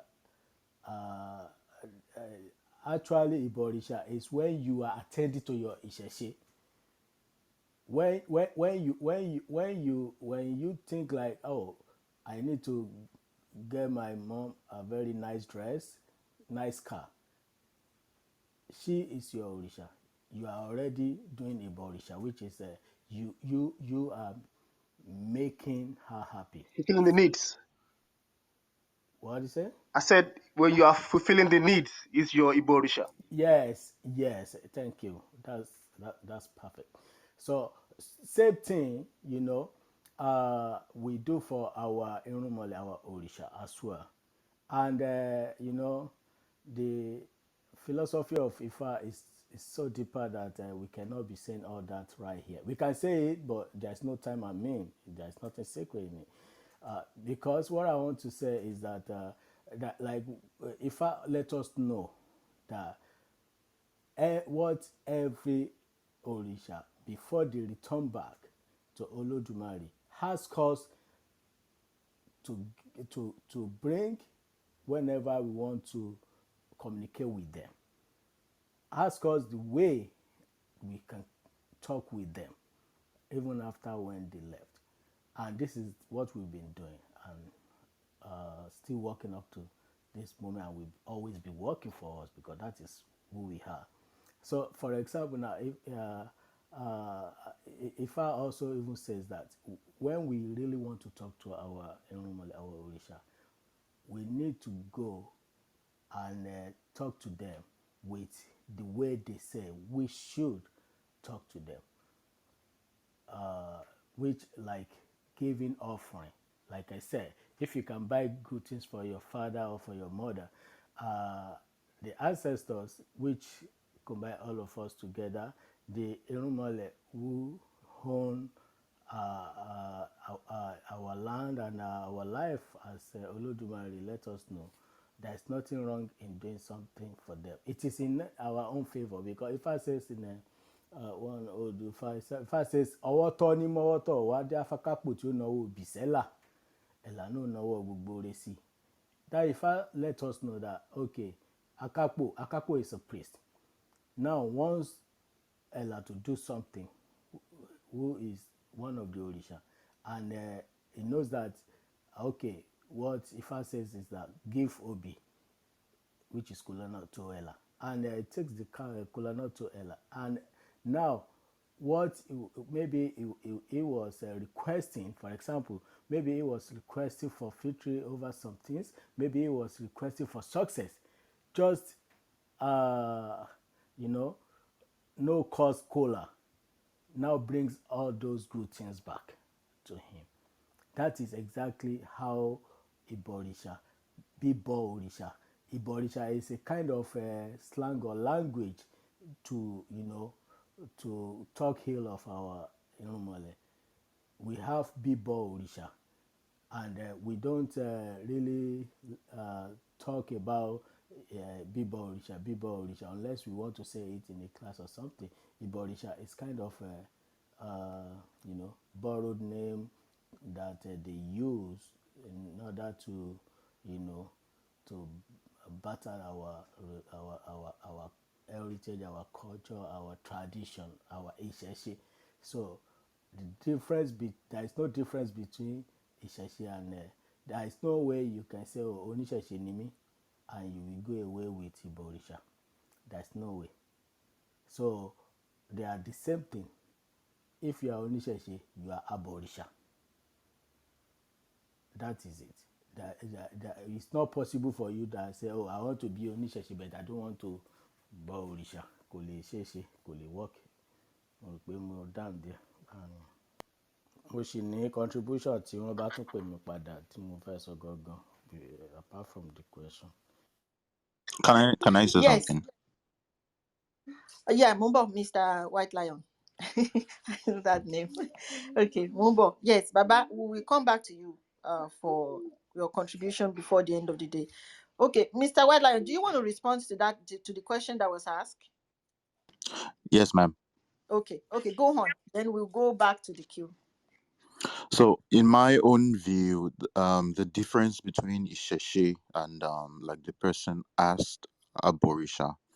So, Isheshe is the totality of the Yoruba way of life. So, Isheshe can also be said to be the founder's way or the founder's traditions or the primordial traditions or the first traditions. That's literally what Isheshe translates into. It's the first traditions. It's the way of life for the Yoruba people from the start. It's like saying um the first traditions. So Iborisha is an aspect of Isheshe. Don't forget that Isheshe is the totality of everything. Now within Isheshe, we have Orisha Bibo as a part or an aspect of Isheshe. It's like saying Confucianism, for example, and then you talk about Taoism or Daoism as an aspect of Confucianism, for example. So Isheshe is the totality of it. Isheshe encompasses everything. It's like the bubble, while Iborisha. Well, I'm just saying this from my own point of view. Baba Wishe can correct me if I'm wrong. But Iborisha is an aspect of Isheshe. Isheshe is the all-encompassing aspect. It's like the first traditions, while Iborisha is like the aspect, the spiritual aspect of it. Of course, um, Isheshe can be described as it's a tradition. It's a way of life. It's a way of living. It's a philosophy. It's everything.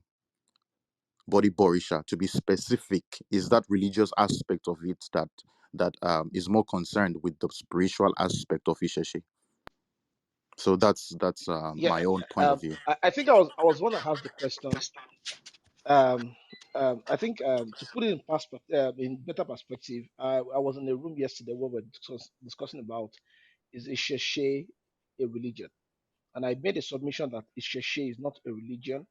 Isheshe is like we're talking about the Western life that has different religions like the Christianity or the Islam, Islam religion, a religion.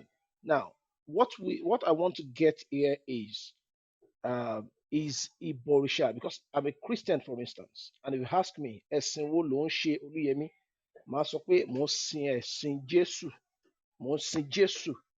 Bẹ́ẹ̀ ni Mùsùlùmí yìí sọ pé mò ń sin Muhammad, mò ń sin Allah.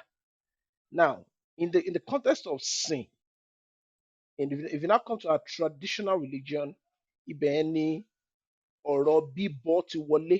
Ẹ̀sìn wo ló ń ṣe? Ṣé babaláwo á sọ wípé mò ń ṣe ẹ̀sìn? Ṣé babaláwo? Please excuse me. Just 1 minute, please. Can you hear me, please? Yes. Yes, yeah, please try to. Okay. Obìnrin Akànṣe, please, if I can have a second. Pastor Oluyemi, I do I'm not a understand. pastor. I'm not a pastor. Okay, I do understand where you are trying to go, if I'm not mistaken. But let me quickly say this. So, in order not to turn this question into what will take too much of our time and deviate from the main thing that we are discussing today, let me quickly chip in this. If you are talking of Isheshe, Isheshe is the totality of Yoruba people. The totality. It encompasses every aspect of Yoruba as a person. So the issue of Iborisha, the Iborisha came in as a bastardized word to denigrate the way we do our things so that uh, people could go into another religion. But if we look at it in entirety, even both the Christianity and Islam, it still involves in Iborisha. If you understand the concept of Yoruba for the word Orisha, like some people will say, Jesun, I didn't mean it happens to be from Yoruba land, it's going to be an Orisha. Nobody will see him as any other thing but Orisha. Muhammad will be seen as nobody but Orisha. That is why many of us fail to understand the concept of Orisha. And thank God for Baba Awishe. He said it the other time. Even your mother is your Orisha. Our father is our Orisha. What does that mean? That's to let us know that whatever you pay reference to is an Orisha. For example, let me say this. I was a Christian, and it says, honor your father and your mother so that your days may be long. Your mother, your father are your Orishas because you hold them that respect. So these people are Orishas. So in order for Isheshe is encompasses everything that has to do with Yoruba as a person, our philosophy, our ways of life, including Odifa and everything. That is Isheshe. So the Orisha is an aspect of paying tribute to those who have done wondrous work, and in exchange for that, they do certain things to help your life. So there's no way you can differentiate the two. They are intertwined. Once you are practicing Sheshe, you're already involved in Orisha.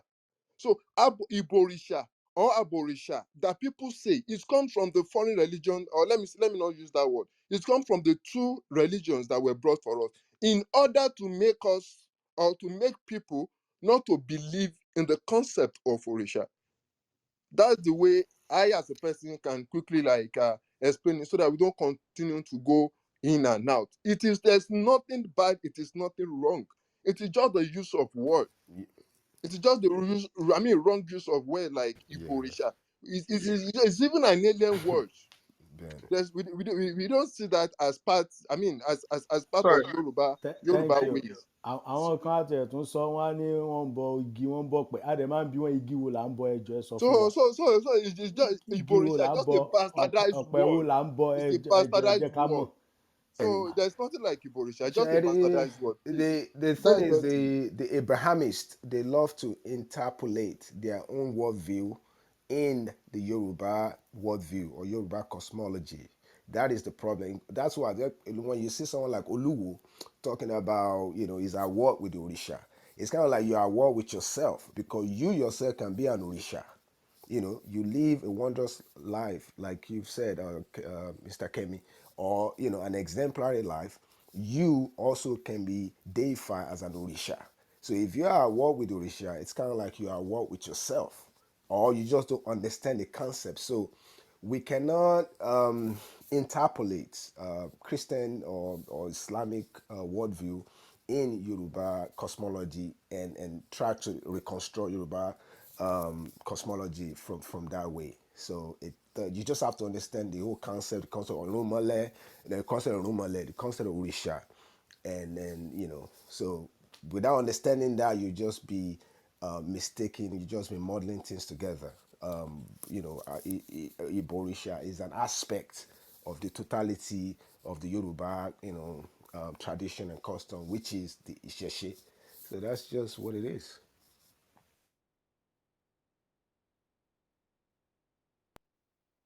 Please, can I ask my question? Go ahead. Okay. Um, Not particularly to you, sir, but in clarity of many things. I was telling people that it's important we translate from our language, Yoruba, to any other language, not from those languages to Yoruba. Maybe that is one of the confusions we have. So I was telling people that religion doesn't even mean the same thing as essence. So I want people, our babas in the room, to actually clarify that, because let me quickly say this. Religion, in its definition by the English people, is defined as the belief in and worship of superhuman controlling power, especially a personal god or gods, or whatever. And there's another one, a particular system of faith and worship, a pursuit of interest followed with great devotion. These are the things they use in defining religion. But ẹ̀sìn, tàbá yọ ẹ̀yìn kúrò lójú tèmi o, tí n bá gbọ́ Yorùbá, that's why I'm asking for correction, because tọ́n bá ní kéèyàn sìn nǹkan, it is service. Ní total submission. Yeah. Thank you. Service to, so tí bá ní mò ń sin Ọlọ́run, mò ń sin Olódùmarè, I'm in total submission to him, to that source of life, and I'm either also in servitude to his authority. That is what I feel péyàn sìn nǹkan. So tí bá ní ẹ̀sìn, so mo fẹ́ kẹ́ túmọ̀ sí ìyàtọ̀ tó jẹ́ the way they define religion, because àwọn nǹkan yìí ló ń fa àwọn ìkùnsínú ìjà kan tí ò nítumọ̀, as far as I'm concerned, mo ṣe ń béèrè. So ẹ jọ àwọn àgbà tó bá wà nílé tó bá lè bá mi wọ́n yàtọ̀ ẹ̀ síta, á lè yé gbogbo wa. Ẹ ṣé. Ìyàtọ̀ wà ń bẹ̀ gẹ́gẹ́ bẹ́ẹ̀ ṣe sọ. Ẹ̀yin náà ẹ ti béèrè béèrè, ẹ̀yin náà ẹ ti dáhùn ẹ̀. Ìyàtọ̀ wà ń bẹ̀, ẹ dẹ̀ ti sọ ọ̀rọ̀ tẹ́ ẹ dẹ̀ sọ tó dùn mọ́ yín. Ó dàbí pé mo gbọ́ bóyá mi mọ̀ pé ẹ̀yin náà lẹ sọ wípé ká ní wọ́n yí èdè Yorùbá sí èdè tó bá wù wọ́n, gbogbo àwọn damages yìí would not have been so much to this extent. Had it been they just translating or transcribing Yoruba to whatever languages. But now, devoting in changing, using English word to qualify Yoruba words, that is where many things are missing out. Because many things that they actually tell us in English don't mean the same thing in Yoruba. And it is very clear to every one of us. Starting from what this Baba just said now. Religion in English does not translate to ẹ̀sìn in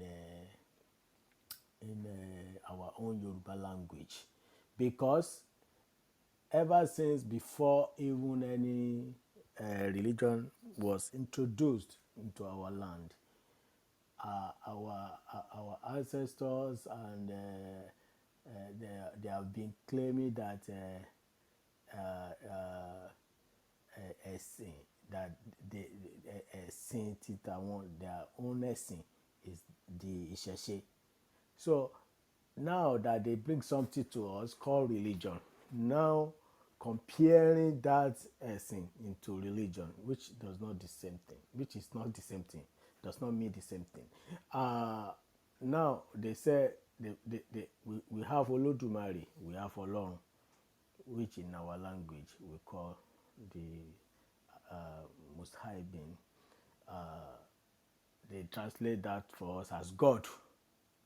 And checking the meaning of God and whatever name they call God, Allah, Yahweh, Jehovah, it's not the same thing with Olódùmarè that we are talking about. It's not the same thing. And the way they operate between their own prophet, angels, and God, it's not the same way our own Orisha. Even we that we are living right now, that we communicate with Olódùmarè, it's not the same thing. So, but now they let us know that, okay, the Most High Being is God, and they let us believe that, and they call our own Orisha, they give them God. So that really, get people confused. And with the aid of so many print or electronic media houses, the movies, the music, they now destroy everything.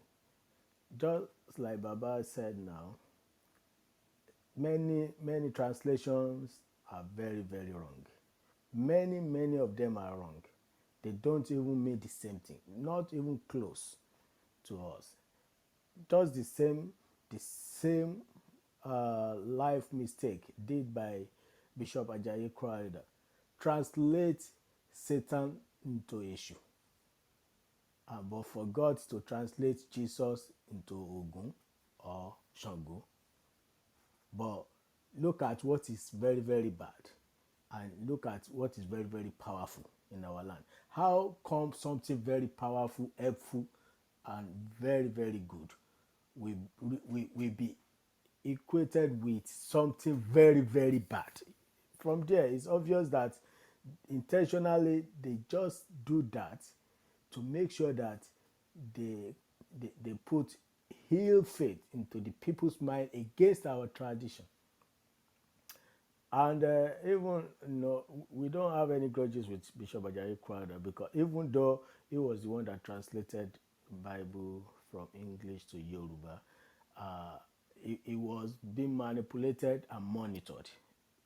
What they really wanted him to do is what was done, because at that age, not being in Nigeria, not being, I mean, in Yoruba land for so long, now came back.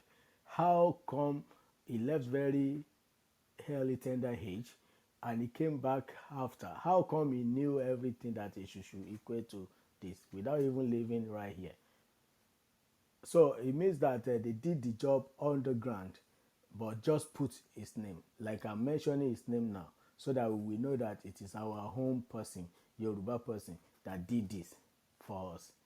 But we know truly that it was the work of the slave masters at that time.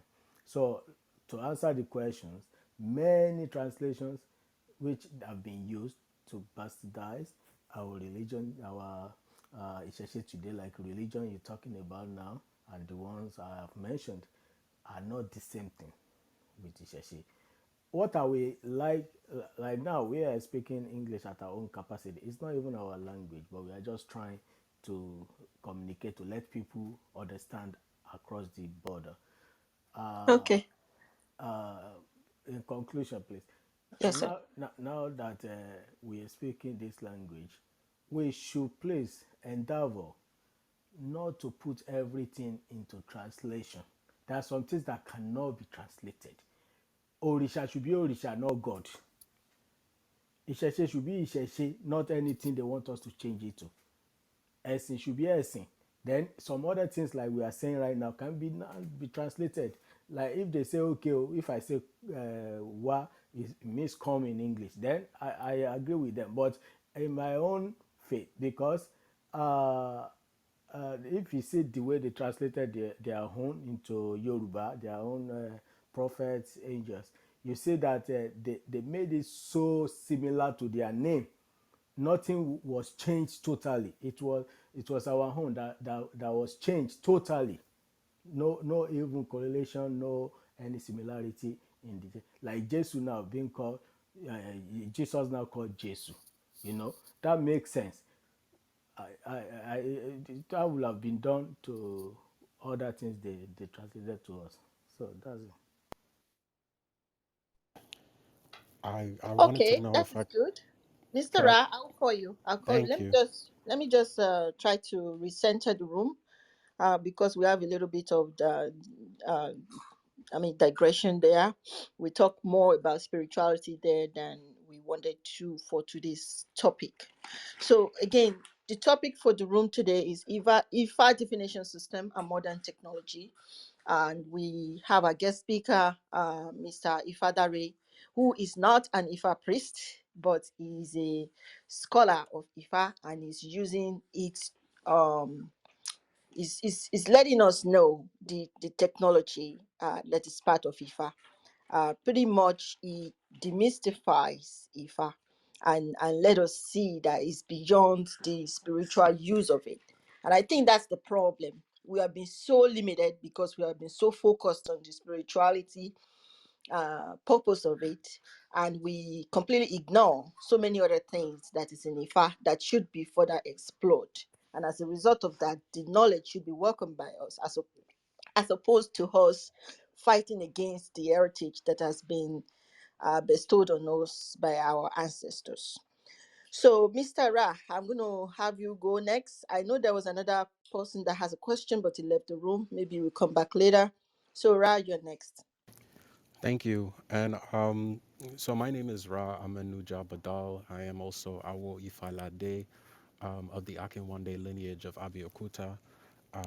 And I am an initiated priest of Ifa. I am still learning, so I'm a student. So I will first acknowledge Baba Awise, Aboru Aboye, Aboshishe Baba. Gbogbo àtọ ṣe dáadáa ni. So my question is in connection to the topic, which you reiterated so kindly, and I wanted to go back to IfaDare to pose the question. So when I discovered, I was born and raised in the Ifa tradition, the Isheshe tradition, and I'm from Brooklyn, New York. But of course, making the sojourn to do initiation in Abeokuta was one of the most transformative aspects in my life. Noticing the scientific aspect of the Odu Ifa and learning a little bit about the mathematics of it, I've discovered that this is very likened to the science in what's called chaos theory, known as deterministic chaos. Exactly. Now, when I was studying this and recognizing that even as I'm, Ra, can you speak up, Ra, a little bit? Can you can you increase hear your me? volume? Can you hear Okay, me it's now? better now. It's Yeah, better now. much better. Okay, I'm just gonna keep the mic next to my mouth. So, in discovering deterministic chaos, and also as I am training still as a priest and learning how to perform divination as I sit on the mat with my oluwo next to me, and of course, learning how to perform things like eboriru, which is one of the most powerful incantations in Ifa that any priest that can perform. But of course, they must learn the proper protocol and everything. Just discovering that this is in essence a computer system that allows the priest to have access to the throne of God or the throne of Olodumare. Of course, I'm just the word Olodumare and God is not necessarily the same thing, but I'm just using it as just a way as I am a primary English speaker. My question now, there's a conclusion within the base of deterministic chaos theory, that chaos in itself has an order to it. And I've discovered even more so, like, you know, when someone comes for divination, the fear on for some people who avoid doing it is, oh, I don't want to open up that portal. I don't want to. If I don't know about it, then it's fine. Ignorance is bliss. But Ifa gives you, and the divination process gives you an opportunity to gain information, and of course you have to give it sacrifice, so you have to basically pay for that information that you receive. My question is that now, isn't it isn't deterministic chaos like an oxymoron? Like, those two words don't go together. Chaos in itself is disorder, but deterministic implies there's a particular order to it, which just proves a particular point that Ifa is a system that allows you to gain information that disproves this linear conversation of reality that we have. Past, present, and future is collapse, which is why we have this particular divinity known as Orumila, who knows like all things, who is capable of providing our wayward minds, our linear thinking, a better direction on how we can connect to our higher purpose and avoid the principalities of darkness, negativity, sickness, things of that nature. So back to the question, uh, isn't these mathematic connections basically proving that anything can be determined through the power, the scientific power of the binary system that is Ifa? I know that's like a charge loaded question, but I wanted to get your take on that term, deterministic chaos. Those two words don't necessarily go together. One says chaos, and the other implies order, and of course it implies balance. So it's like a deeper conversation. So I just wanted to get your take on that. I'm done speaking. So when you look at the concept of TBT itself, the fundamental assumption is that opposites creates one unified whole, which is in ancient Egypt they call it mahat, which is that you have to maintain order and balance. So it's kind of like equality, like x minus y equals zero, x equals y. You know, so the term deterministic chaos really comes from when you study complex systems like IFA divination system. The rules are very simple. They are very simple, and that is why it's deterministic. But at the complex end of it, right? It's so complex that you will not be at the very, very, very complex end of it. It will be hard for you to make that specific prediction you're trying to make, because just because things are deterministic because they start from a set of simple rules doesn't mean you can predict. For example, if you design a game and you have a game and then you set up the rules of the game, but that doesn't mean you can predict how each player in the game will play the game. The game, you design it, so the game is deterministic. Like if you go to the casino, it's a deterministic game. It's not like a universal game where you have all these different players making different choices and different opportunity costs. When you the game in the casino is rigged, so the rules are very simple, but at the same time, it's somehow somewhat hard for you to make the prediction. So sometimes people ask me like if Ori is deterministic. So what is the essence of Eboru? You know what I'm saying? So, and the thing is, Ori is the initial condition. Ori is the internal causality. So Ori, yes, you cannot change your Ori. Ori is fixed, it's deterministic. What you can what you can change is that you can change the external causalities. Like for example, you can change your date of birth, your family that you were born into, the month that you were born, and things of that nature. Those are fixed. But if you cannot change things because everything is predestined, it's deterministic, why is it that determinism is not hard determinism? Why is it that you can use a boruru to change certain events, right? To change certain events to your favor. And the reason being that, yes, Ori is fixed, but there are external causalities, things that are external to you that you can manipulate what's external. If you do like periodic divination through IFA divination system, you get more information about something, and then you can use that information to channel. And also, Eboruru, you can make sacrificial offerings to Eshu or to Ogun, and that would channel your Ori to the right path. It's fixed, but you can change the external causalities. The internal causalities you cannot change, but the external causalities. So that's that whole concept of chaos and deterministic theory. Can I respond to that? Because Sure. I found that interesting of what you just said. Now, of course, when it comes to the human beings of the world, it's funny because there's an Odu Ifa that talks about this that I studied recently that gives a little bit of context. In Irosun Oshe, and I'm trying to get better with my pronunciation with chanting. I do not want to embarrass myself by chanting Ifa, but I am, of course, in study to familiarize myself with the language much better. Of course, tonal languages are a little bit of an issue for people from this part of the world. But in Hiroshi no Ifa talks about Orumila being the ultimate monitor of the universe to help the wayward creations of God, or create the wayward creations of Olodumare, which basically implies that we may not know, or may not have those hard determinations of knowing, but Ifa will provide details that will help us stay on the main path. And then you spoke about um, Correct.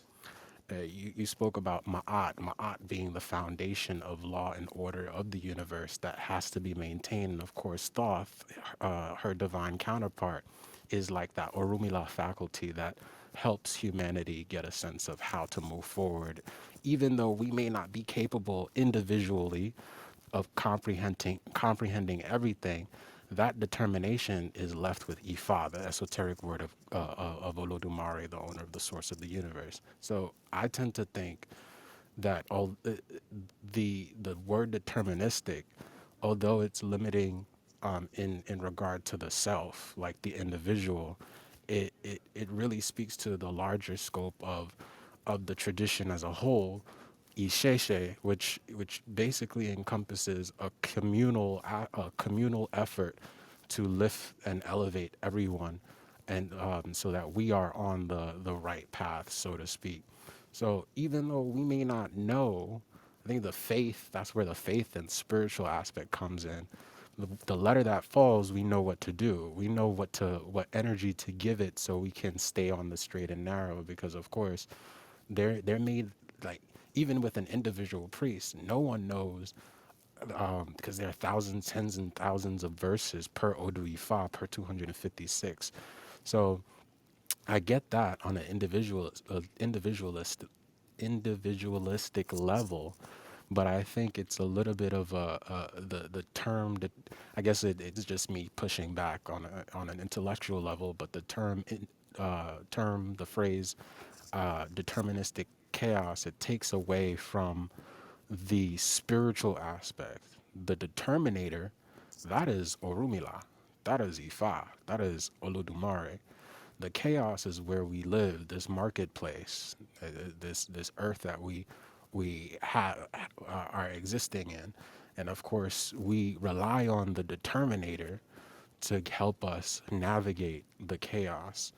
And I just came to that realization based on what you said. So I really appreciate this dialogue. I'm done speaking, but of course I love this dialogue. So thank you. You're welcome. Let me also quickly add that, in principle, at least this is Western philosophical thought process. In principle, everything is deterministic, but in practice, things are not. Why? Because we don't have the computational power to mine information.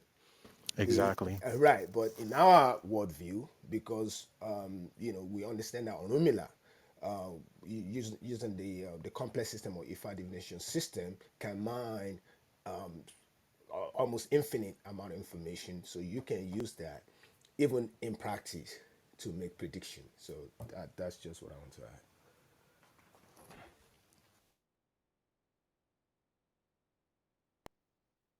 Okay, let's keep going. Do we have any more questions? I don't know if I can add to the I have conversation. I have a question. Okay, I'm going to go to the woman first. I'm going to go to Olori Ashabi. Olori Ashabi, go next, then we'll come back to Bantefa.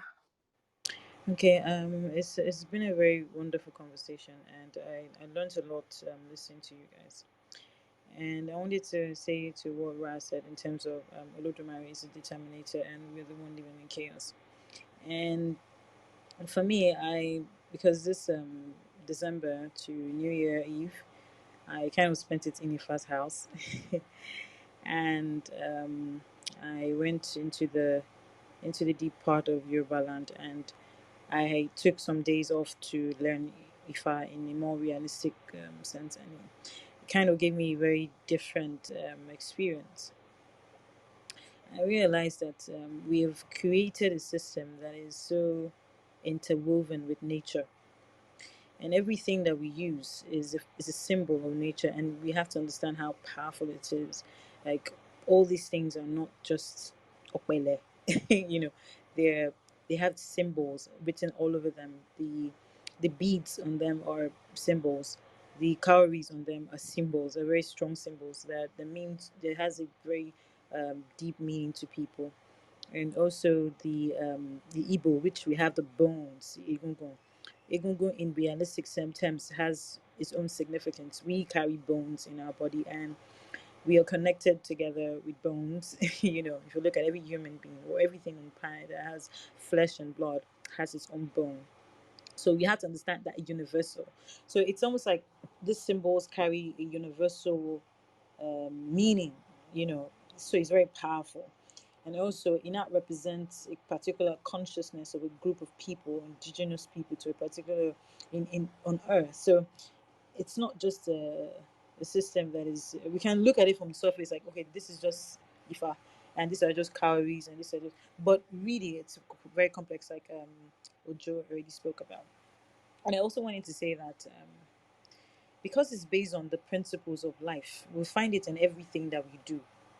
We find it in medicine because when he spoke about this book, African Fractals, I've read the book, and then the guy spoke about how recursion is similar to reproduction in humans. So it's almost like you're looping in code, because I'm a programmer as well. I program a computer program.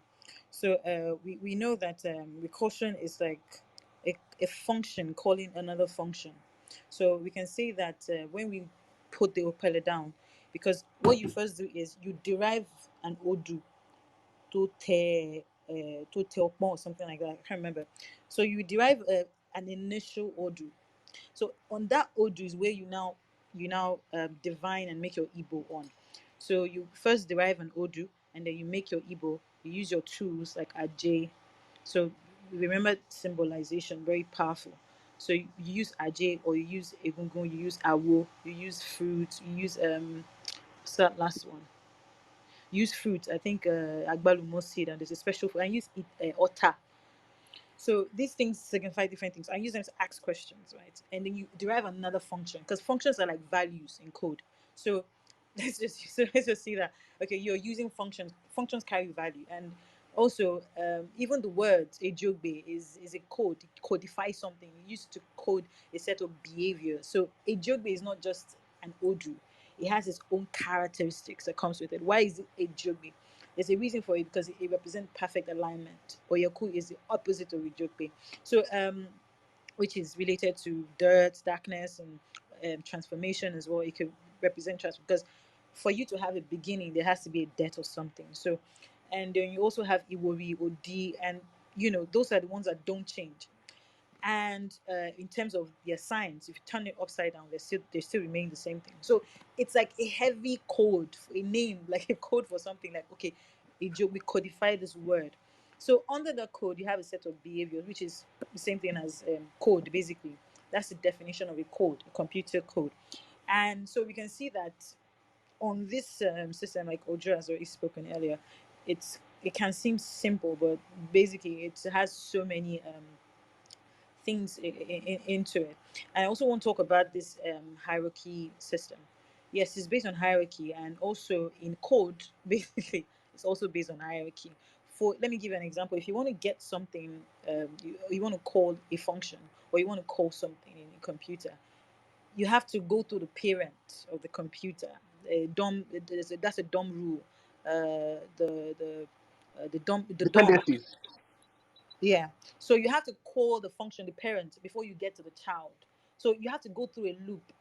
Even if it's an array, you have to go through the loop. So you have to start from the beginning. You can't just go to to that place. So it all is also based on a hierarchy structure. That's the computer structure. But I just want to say that for me, all I see is once you understand the fundamental basic laws of nature. And what is so beautiful about IFA is it is it is based on natural things, and they found a way to build these laws of nature very beautifully and into their own system of workings in that sense. So if you understand these laws, you can take them anywhere, into science, into law, like we spoke about how we can do our law system on this IFA or do system. So you can do it, you can use it anyhow, even geometry. We can look at how Odu talks about certain places, what has happened in these places. Before I even mentioned 1 or 2, he has already said um a particular place, a particular king. So you can even do what's it called, archaeology from Ifa. So there's so many things you can do because it is based on laws of nature. We can look at it at multiple places. So we can look at it from the technology perspective, which is really beautiful, and I love all the submission that Ojo has made so far, and on quantum theories. I'm also just learning about quantum superposition, whereby you have the 0 bit and 1, and superposition is like the flip between zeros and one. So i'm also learning I'm also learning if I'm taking my time to learn if because if I is a very beautiful concept, and I praise my forefathers for dropping this knowledge down to us, and I just want to put that in. Thank you very much for having me. Thank you. Hey, oh, thank you, sister. Actually, I love. So you see, when I interface with people that are into computer science and they also study IFA, it's just a beautiful thing because they can see the beauty in IFA. You cannot understand like computation, and you also understand IFA and not like give it to our ancestors for actually coming up with such a beautiful system. And that's what my lady Olori was alluding to. It's just a beautiful system that if I'm not the smartest person, I'm intuitive, but I'm not the smartest person. But if you're into computer, that's why I always advocate that people that are into computer science, computation, or computer engineering, if they are into IFA, they would take their profession even to a higher level. Like if you're a programmer, you can see these things, you can relate it easily. Like the concept of the Ejiogbe and Oyaku.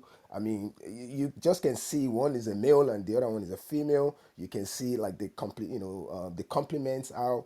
So all these things, all these mathematical concepts are in IFA. So we just have to, a lot of our people just have to tap into it. People that are way, way smarter than I am, because they can use it to build a lot of useful things that I don't even have the mental capability to do. But they will be able to do it because they way, way more intelligent than I am. And that's why I advocate that and thank my sister for studying IFA and telling us about our own experience. Thank you. Can I quickly add something? Thank you. Please, Just wanted to add Just my question, and if you don't mind. if you don't mind, I'm just going to quickly add this, just in echoing what Olori and what IfaDare just said. Professor Sophie Oluwole, and she wrote the book Socrates and Arumala. That basically introduced me to her. She had said that a Babalao is not only a priest but a professor of classic and Yoruban philosophy, ethics, history, and of course that list goes on because Ifa encompasses computer science, it encompasses technology, it encompasses many other things. So I think for the new generation of Omawo and soon to be Babalawo, I think it's incumbent upon us to continue to have conversations like these. So I really appreciate it. I'm done speaking. How you doing? I just wanted to come in here. I'm always in rooms because me, I don't practice Isheshe or well, I'm not a I'm a kind of, you could say I'm a student at this point because I sit in rooms where Baba we share speaking and Kemi is also there, so I'm always in those rooms, and so they have rooms called like the philosophy of Ifa, philosophy of Ogun, and my question was, how can I understand that you guys might not notice this in your those who grew up in Yoruba land or have a full idea of Yoruba culture to its fullest. You might not notice this, but a lot of Yoruba people, like myself included, have cultural barriers, and because of how we've been raised or how we're scattered through the diaspora. And I think it's if my question is about Alisha is that is there a way, because in those rooms the dialect that the Babalawo is speaking is very different from my mother tongue zone. So my mom is Ikale, and that's the Yoruba side I'm more familiar with. But I asked this question because is there a way when you're speaking of the philosophy? Because I mean I'm into the philosophy of Ifa. That's what I'm trying to study. So if is there a way that we can do host rooms where people like myself could, or others that that are interested in this kind of philosophy, is there a way that we can um, sit down and stay educated in your rooms? Bye bye, Awisha. That's my question for you. Educated in which one, which part Just when you speak on the philosophy of of your research, Ifa of Orisha? Yeah. yeah, how can you convey this message to us where we can gain full concentration? And because someone like me, I could understand it if I know if I sit down maybe 2 months or 3 months, I would pick up the dialect with no time soon. But how can you say this to the Yorubas and the diaspora as a whole, where we Are you talking about the dialects or something like that? yeah, the dialect is very strong, and I know from what I understand, one of my Yoruba brothers in that space told me that we can't. It's not. That's the best way you're gonna get the full gist if you just sit down there and listen, which Okay. I could agree with. But how can is there a way possible where we can just sit down there and actually You stay? gotta be on ground Let in Yoruba land. Right, Um, right, right. if I I know understand. that's you Tunji. Okay. Yes, you're talking about Tunji. You're talking about Like constant the interactions whole. in Yoruba. Yes, yeah, I understand that part. That's not. I'm not talking about the mouth to mouth aspect of things. That's I'm talking about the philosophy of things. oh Like yeah, I, but if like I I, get your question, I get like I, your question. like Um, chanting of Odufa you talking about? no, no, he's talking about the philosophy of Ifa, like some things that were mentioned in Professor Sophie Oduwole's book, No, things not her like that. book. So yeah, so this is the thing. That is not a topic for today. Let's stay focused on the if I note your topic, I will look for ways to bring it back and look for people um that can tease it out. Trust me, I can already think of two people that can do it. So that topic, I will find some time to bring it back, and then we could address that. Ifa is very fast. It's huge. Mr. Ojo is talking about it from his own perspective as a mathematician, as somebody in tech. I'm a physician, and I see that the medicine part of Ifa has actually not been decoded at all. It has not been decoded at all. So, and that is still a fertile ground for us Yoruba people to ascend our greatness. If we can start to put our head in the right place and do what we need to do to harness the knowledge that has been bestowed on us. I think if we can do that as a black race, we'll get rid of this stage of humiliation that we have been in now for centuries as a people. So we're gonna proceed now. Ra already has question. Tunji, you already has question. Akikonju, I have a my, question for you if you don't Yeah, mind. Bantefa, please hold on. I no, want to it quickly. was Ra that was gonna ask me a question. Akikonju, Mr. Akikonju, Yes, uh, yes. go on, my brother. Take Okay. like a couple of minutes and then we'll center the house. Please, let's stay on the No, topic. I'm not even going to say anything much. I want to. I'm directing this to Ogami Ojo. Is he still here? Okay. Yeah. Yeah. Okay. Yeah. Oga Ojo, I am happy to listen to everything you have been saying since. And Emma Bino, once again, I'm going to laugh at you like I usually do because you understand a lot of English language and me is a problem. So the thing right now for me, my question is, all this quantum physics, everything that you spoke about, can it be taught from Yoruba, as in not using English to teach people, so that they can understand and build something out of it, just like we are talking about? Can we use Yoruba language as a core principle of teaching it in getting to those level of understanding that you are simplifying here today for us? That's my question, sir. Yes, I mean we can certainly do it. Actually, I have two friends, Olobe Nyonyo, that's his Facebook name, and there's another guy. I think he went to UI. He's he did philosophy, Bode Oje. In fact, Bode wrote a whole sci-fi sort of like a book using Yoruba, the whole thing in Yoruba, and he sent it to me from Nigeria. So Olabe Yonyon, those guys, they actually building the Yoruba database, Yoruba dictionary. So all these complex words that we don't know, like chemistry, what's in chemistry, in physics, and things of that nature, they are building the database. So once they are done with that, then we can teach, we can teach knowledge. I mean, me, I'll be disadvantaged because some of these words in Yoruba, I don't, I don't really know. So, but I'll be there to give them the concepts, and they can, break it down, and then we can certainly teach it. I mean, once we have words for all these concepts, then it can be taught. It's just that we have to have the words for them. But Olobe Nyonyo and Obodi Oje, they are working on it. They're building the Yoruba dictionary of technical terms, chemical terms, and things of that nature. So it's a long process, but they are certainly working on it. And Olobe Nyonyo is a programmer too, like my sister Olori. So he was the one that use Python to program the um, the crypto key algorithm that I built using the IFA divination system. He programmed it. I just sent him the algorithm and it programmed it for me. I got the outputs that I wanted, and it's very nice. So yeah, people are working on it, and you know, we just have to be patient and let them do what they do. So yeah, but it can be taught certainly. Thank you. That's my question. Thank you.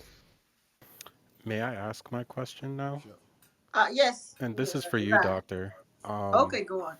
You had mentioned before, you said the medical aspect of IFA has not been decoded. I tend to think about these aspects of divination that just I stand in awe every time I see them. So, for example, you may not even know why Ifa may tell a client or an initiate that they're taboo, they cannot drink alcohol in excess or even eat a certain food that may affect them.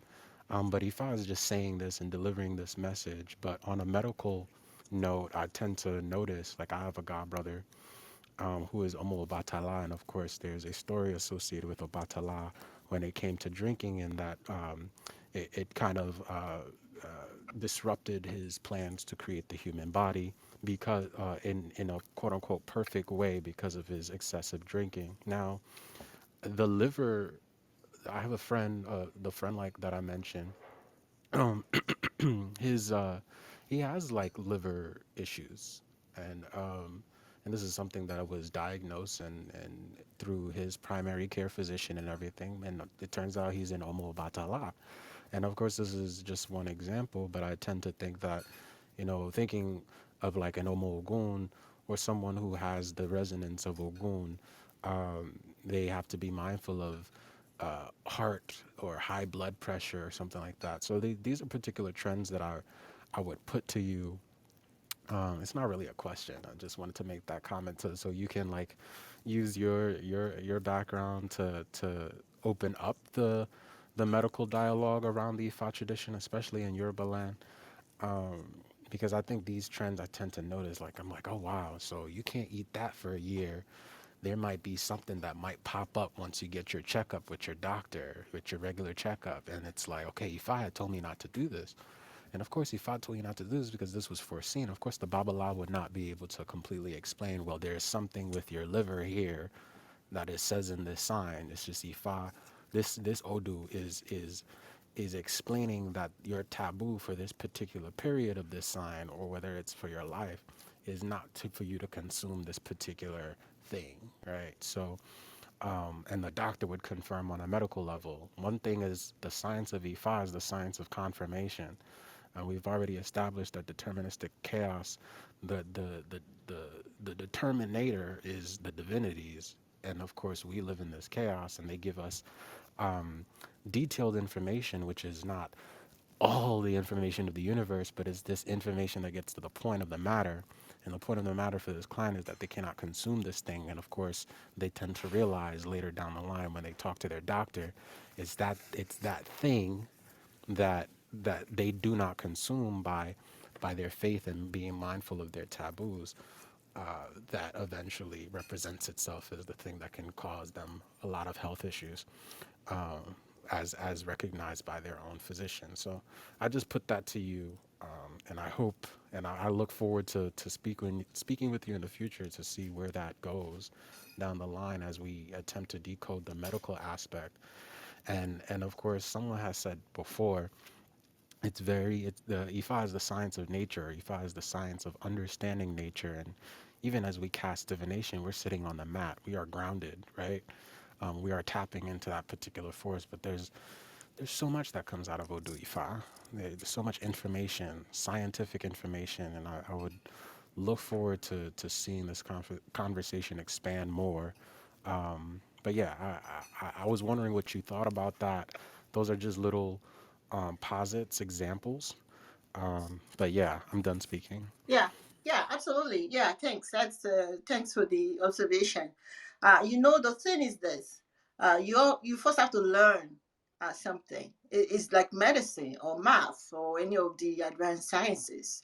You have to learn it first before you could really start to extract it, which is which is what is unfortunate, because for so long we were so focused on the spirituality, and because we all have different faiths and all of that that we have subscribed to, we pretty much just abandoned a whole knowledge that is there, sitting there.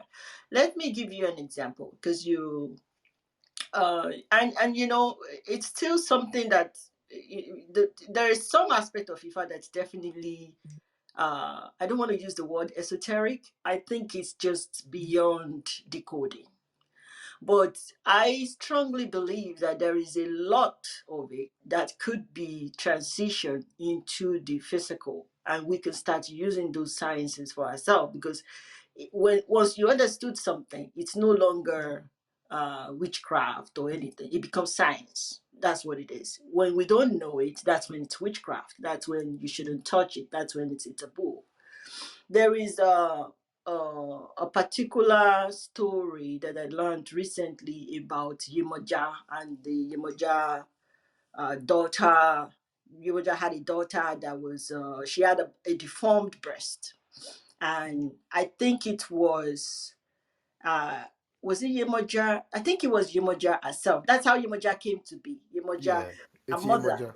A Oh mother yes, was a Rosun Colonel said that. Yeah. exactly. A mother was an Iwe, and then the mother was married to the Onishaki, who was the first king in Shaki, and then the Onishaki gave birth to Yemoja. Okay. Okere, and Okere was the Babalawo that was there. But the thing I was trying to point out then about medicine is that, interestingly, the person that was telling the story was like, most of the time when he throw the opele and cast this particular odu for people, and if they're women, he said 100% of time, these women will find something is wrong with their breast. So that is medicine right there, because it could be anything from, it could be a tumor of the breast, it could be breast cancer, it could be some kind of abnormality. He said 100% of time that he had casted this for women, he started noticing that these women ended up having something wrong with the breast. So there is so many ways that we could look at it and get the medicine out of it. And this is before they went and get a mammogram. So you can imagine how much there's so many things that is there that we could extract. So those are the things that I'm talking about. And of course, when they say somebody, okay, they say you're batala, don't drink alcohol. We know there's some people that I know that they drink alcohol all their life. They didn't get cirrhosis. But we have people that are even in their 20s, 30s. Alcohol is a poison to their body. There's, especially in Nigeria, there's a lot of people in their 30s that are dying of liver cirrhosis. So you look at it. What if these people, they had a divination from when they were born, and they said, don't drink alcohol? That's how much the Babalawo can tell you. But mind you, if they go to the molecular level, maybe these are the people with alpha 1, alpha trypsin deficiency, or what, some kind of abnormal thing maybe they have that causes them to develop like a lung problem and a liver problem. I wouldn't be surprised by the time they go and look at the DNA of these people, this is what they will find there. So I always think about it that sometimes some of this knowledge, they are finished products. And because they're finished products, we took it for granted because it's so easy. We don't have to conduct so many tests to find the answer. So that is the reason why we don't value it. Compared to somebody that has to work and do research for like 100 years before they discover something. So, there's so much there. But, I am not trained in IFA. I just enjoy the stories in Ifa, and I start to realize that a lot of these stories is who we are as Yoruba people. This book, it is a book that everybody should read. There's nothing mystic about it. There's no reason to run away from it. If you can read the Bible, you can read Indian Baghdad Vita or whatever they call them. I read them in college. Why would I not want to read the Ifa book? Not so many civilizations are blessed with a prophet and with a spiritual texts.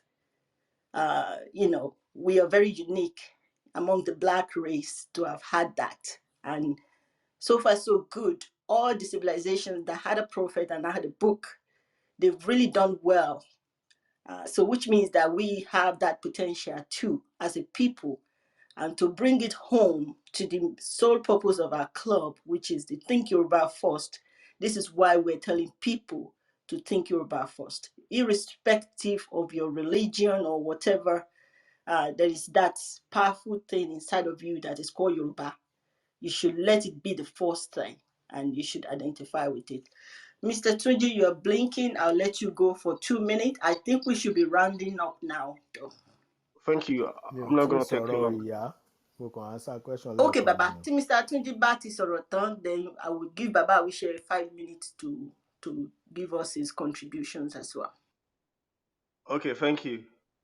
Um, yeah, I just wanted to ask if you can shed some light on the impact and the role IFA played in the Yoruba expansion and the establishment of the town.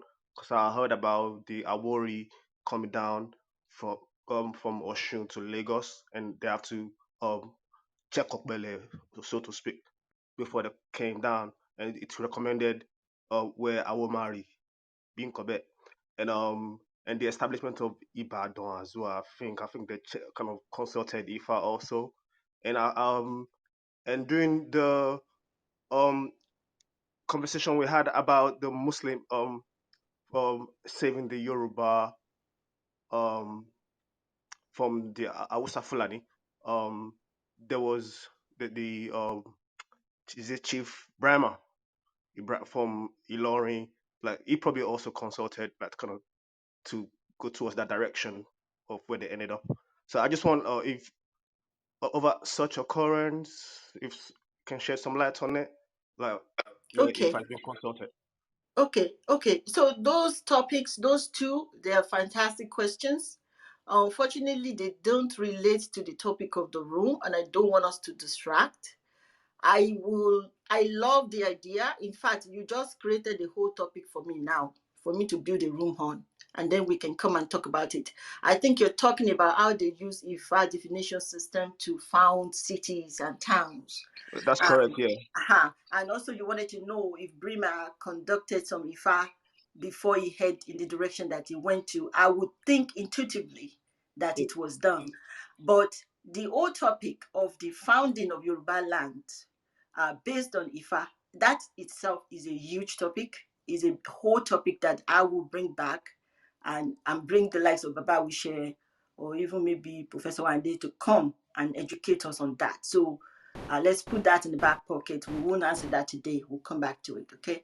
No worries. I thought that might be a bit of a historical effect, the effect more than actual divination Yeah. systems that we learned. Yeah, No yeah, worries. yeah. And that's why I said it's a big topic. We wouldn't do it justice if we just take a couple of minutes to talk about it. It's a huge thing. I think there's some science behind it too. There should be some science. Technically, it makes sense. Yes. Uh,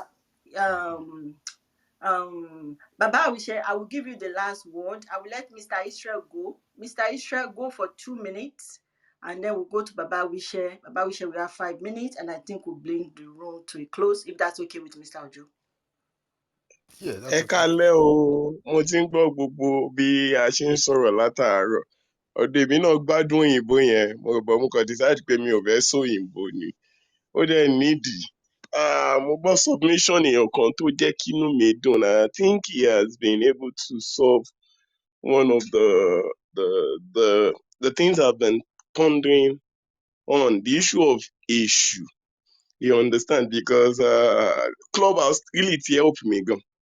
Because I've actually been exposed to knowledge that I didn't know before, things that I was not aware of before. So, but you get to know pé issue is not actually what we think is. I've been thinking pé kí wá ní solution, kí ni solution? But èèyàn kan give submission kan lálẹ́ yìí to actually help me. And what is it? Pé when you look at the scriptures, the Bible especially, ìgbà tí wọ́n máa túmọ̀ ẹ̀, Jesus, Jésù ló pè é, Peter, Pétérù ló pè é. You understand? Mo realize pé gbogbo àwọn orúkọ yẹn wọn actually change ẹ̀ totally. You understand? Ó di ṣé àfojúyà bá fetíyà or something like that. Wọ́n kọ́ adapt ẹ̀ ni. Wọ́n rò pé why tó ṣe wá mú devil tó wá sọ di èṣù àbí Satan tó wá di èṣù.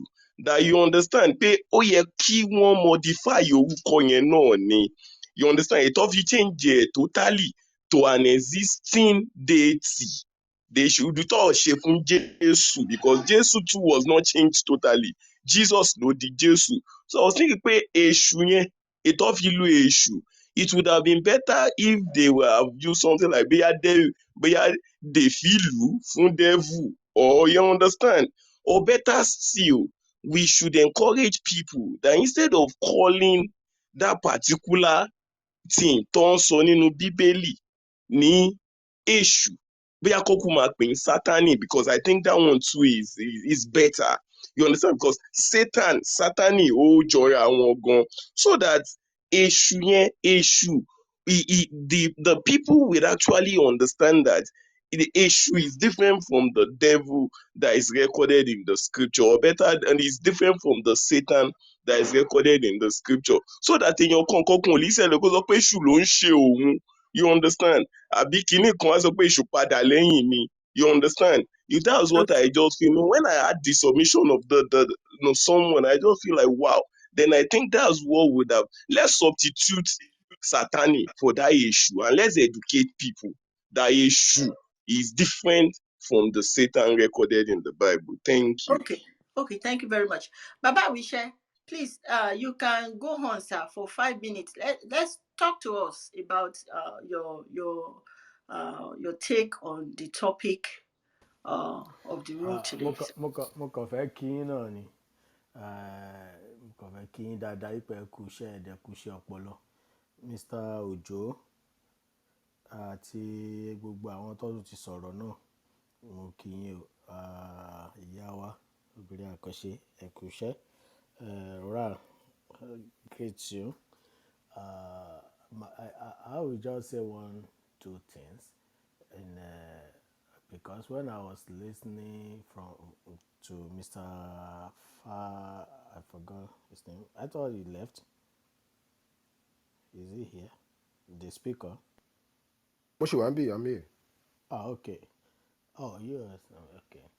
So I really enjoyed your submission and I love it so much. And it's one of ways that we have been expecting. And if we can have more of you, I think it will make us even happier than this because it's been a very good job you've done.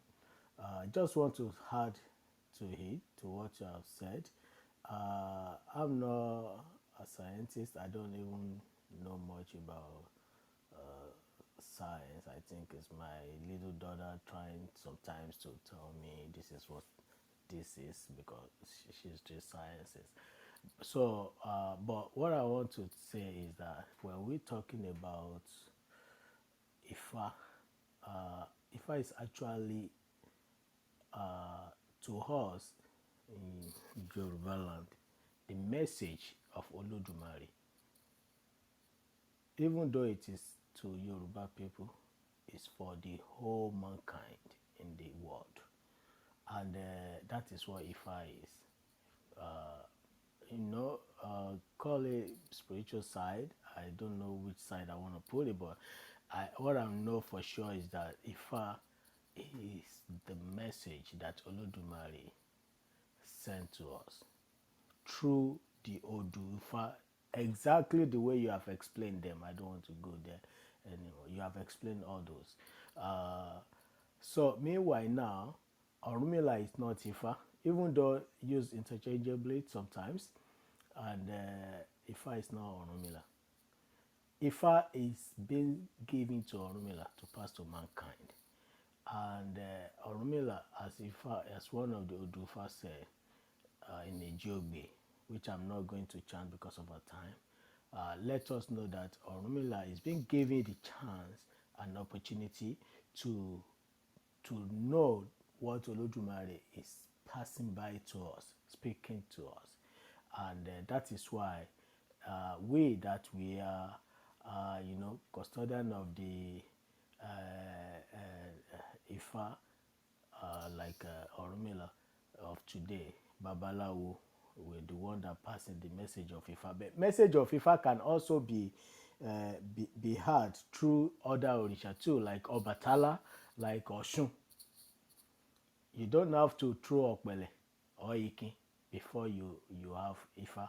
That is why I firstly said this message of Olodumare is the word of Olodumare to mankind. You can go to Iya Oshun or any other Orisha and differ for you, consult, define for you. But when we talk of the the the the the, the bunch messages of Ifa, they are living inside the Odu that you mentioned, from Ejiogbe to Ofunlese, the 256. And those who can correctly interpret that messages from Odu Ifa are today Babalawo. That is where the Babalawo is more knowledgeable in the messages of Ifa than any other. And many people, they find it comfortable and better to go to Babalawo because they know that many things will happen. Many messages will be said. Like now, you cannot go to Oshun and Oshun tell you to go and feed Ogun and tell you to go and feed Ifa or do sacrifice for Ifa. Likewise, any other Orisha. When I say Ifa in that is I'm talking about Orunmila. But you can go to Babalawo and Babalawo will tell you what to do. You might just need to feed Ifa and so many other Orisha you will do. Like, oh, they may say, okay, because of your safety, you have to feed Ogun. Only Ifa through Babalawo can say that. So I think it will never be difficult because you have made it so simple, Mr. Ojo and others. It will never be difficult to get all this to get all these things together. But I don't know how we want to do it. How the spiritual side of it will be minimized or be ẹjọ to Mike ẹjọ will be minimized or even separated from this scientific side of it you are talking about, which I would like to witness in my lifetime. Because many of these things are strictly spiritual. Like now, our Iya Obinrin Akoshe just spoke about the medicinal part of it. There are so many thousands of medicines that are they are spiritual, but you can do them like word of mouth, one, two, three. But those ones that are very, very potent, very, very powerful, they are like, if not 80%, like 60 to 70% spiritual. Because like now, if they say, okay, don't drink alcohol, it might not be because of health wise, it might be because of your own safety, it might be because of your own success, it might be because of your own progress, so that when you do that, it will disturb your progress. So in that case, that is, that side is not related with okay. And we see so many people that their liver, their because if I say that, okay, it's very funny that I have a brother who was told during the interview that don't smoke. He was a smoker before. He thought that we cook it up, and he continued smoking, and he saw hell. And after then, he saw hell as in his health and also in his life, both, until when he stopped and he began to see the good changes. So this has been intertwined, like they have attached together, and that is it. I trust you, my people. You're going to work on it. The other thing you talk about okbele, ike and okbele. Briefly, okbele is being used generally for divination, like you said, and ike. The one you don't mention is that ike is being kind of customized divination tool for anyone.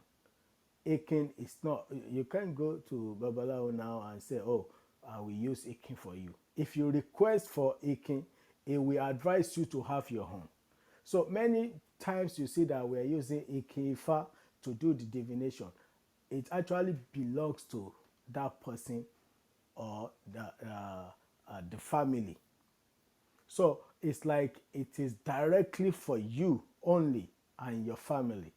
If you have it, as a woman, your children, your husband can use them, including you. But you cannot use it for somebody who you know somewhere as a friend. It's not that you, if you use it, you won't have the message to give, but it's not advisable because it is for you. But the okpele is generally used for anybody, and we speak the same way Ikin we speak. You talk about somebody asked you a question about the manipulation of the outcome. That is why it is very good to know what someone is doing. There is nobody who knows what he's doing we want to manipulate, and I know they are doing it because they are doing it. That's why the question came up. They are doing it, but they are doing it not the way you think. They cannot try to do the aching to come in Odu that they want. There is nobody. Mr. Ojo explained that. There's nobody that has that opportunity. You can control that. But they can, if you are a novice, you don't know much or you don't know at all. This person who doesn't even know, probably you even know better than the person, they will tell you what does not come out because they don't even know what comes out. But what they know is what they will tell you it comes out. There was a time we were talking sometimes ago, and somebody said that everyone, like this person brought, they came from somewhere, and all of them had the initiation done, and they are like six, and only single Ejiogbe is the odor of every one of them. That is not possible. That means something went wrong. So meanwhile, what they were told is that we don't need to check whatever you have done. You didn't do anything because if all of you have initiation at a time and the odor that came out for all of you is a Jogbe, that means it is absolutely wrong. If you throw Okpele now, same Odu may come, but not 3 times, 4 times, not even 5 times in a row. It can never happen. There is no way you can do the Eke and it will happen like that. So meanwhile, some people, they may do it because they don't know what they are doing. They are not the Babalawo that are supposed to do it. They're just doing it because they want to make their own money. So if that happens, don't think like, oh, but this Babalawo. Just have in your mind that no, this person doesn't know what he's doing, because there's no way you can manipulate. You cannot tell Babalawo now, oh, I want Oyekumeji to come out for me. I say, and tells you that, oh, don't worry, if I will bring Oyekumeji, and Oyekumeji comes out, that is absolutely fake. You should know.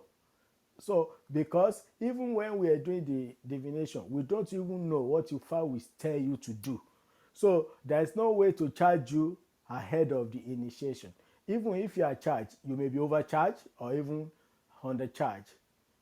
So, which means that there is no way we can be accurate. So, and Okpele also, like you have the right to left in Ikin. Okpele also has right to left, and as Mr. just said, we call the Odu to the from the right to the left. When we want to know the Okpele that is right or left, from the right, you will say something like some people use cowrie shells, some people use bead. You will see from the right much more than the one in the left.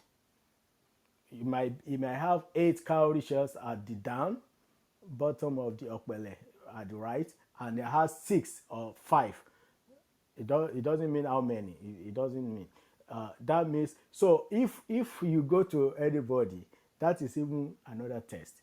And the person bring the okpele, and directly the person is using opposite. You should clearly, when you say that the right side of this babalawo is 3 cowrishes or bead, the down, and the left side is 7. This is not right. That you may tell the babalawo, if you know that the person is a correct person, that the okpele is in the opposite side, and if he argue with you, no, no, no, that is how it should be, then you know that, oh, this person doesn't know what he's doing. Exactly. There's so many, terminologies that we use right there. So I just want to let you know that Okpele also has the indication, how it comes and how the message are gotten from the throwing the of Okpele. And one he has said about I'm not going to go there, I will drop my mic right now, about the Igbo, which is the voting, like to know which hand to come and what it comes from. Is it Ire? Is it Ayewo? Is it one of the Ayewo? Those Ayewo, we call them Ajogun. And what are the Ajogun? They are equal and all those things of Egba, they say, all those things, we call them Ajogun in Isheshe. And it can come where, when she was mentioning all those things. Like now, when you want to know if something is equal, that is when you use bone, because there is one animal owning that bone. The goat particularly we use, kind of the goat we use, hoeing that bone. Before you can see the bone, that means the animal is dead. So when you are asking Ifa for either Iku, that you use that bone to check. Somebody checking for Iku now using cow rituals, no, he doesn't know what he's doing. So when you want to know if it is not Iku, that's when you use either altar, most of the time, because altar okiku, and the altar is the little rock that we use. And when you want to know if it is ire, that's where we use cowrishes. Might be any type of ire. And when you use the cowrishes, cowrishes in Yoruba land, signify prosperity, goodness. So that means it might be ire aiku, ire aje, ire ishegun, whatever ire, it will be cowrishes. And when you say they use the broken bottle, that is what we call a say, because somebody that broken something, something that can cause accident, might be broken, will be broken something. It might be any way. It might be bottle, it might be anything. So that's why the broken glass or broken shell or something we used to, so forth and so on like that. If you want to use the agbalumo seed, that's when you know if you should do the ebo in akoru or esha. If you come with that seed, that means esha. Esha means that you have to do things one by one. If it is akoru, then it means that you can do everything together at a time. So like that, I'm saying it for Mr. Ojo and others who are going to help us to. And if you want more information, you can get in touch and we'll talk about it. Anyone who is going to help us to have all these things put together in a modern way, the computerized science, that more people can understand and can at least use to guide themselves, that something come from our land. Very nice. Very nice. Are, are you there, oh Baba? Can you say one or two things? Thanks, our speaker. Are you there?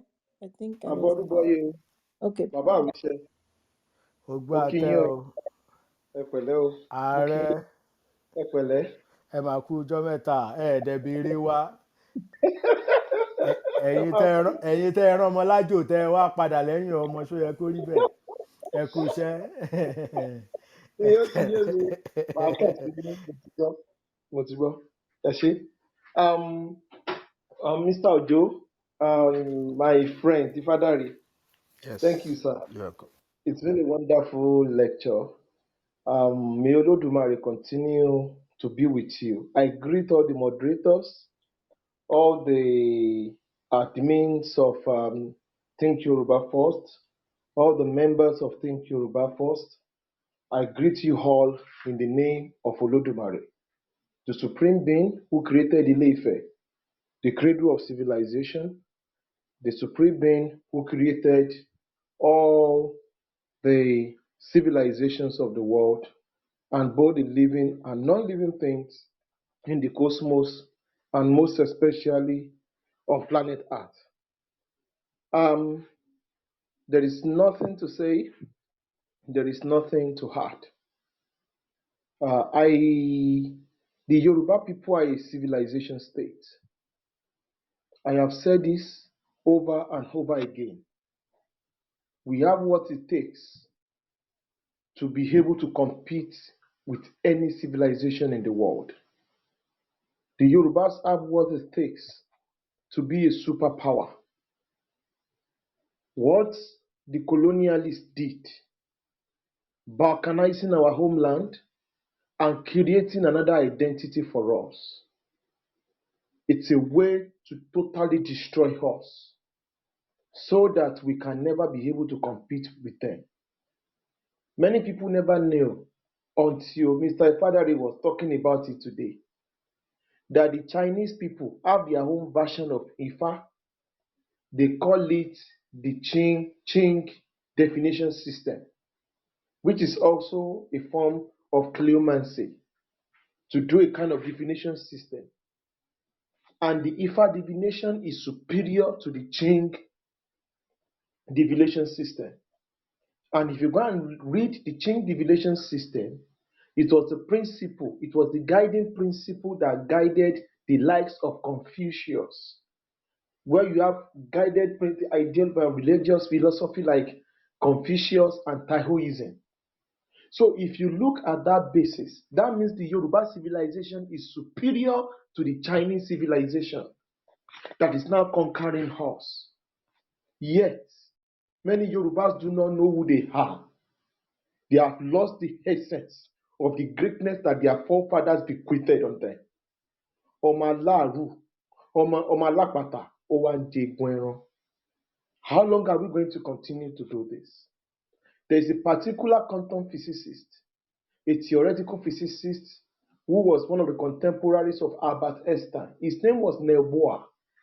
You can read about the Bohr's model of the atomic model. Neil Bohr, when he was asked on which principle did he, his theory of quantum physics, atomic model, and all the rest, he referred and referenced the Qing divination system of the Chinese.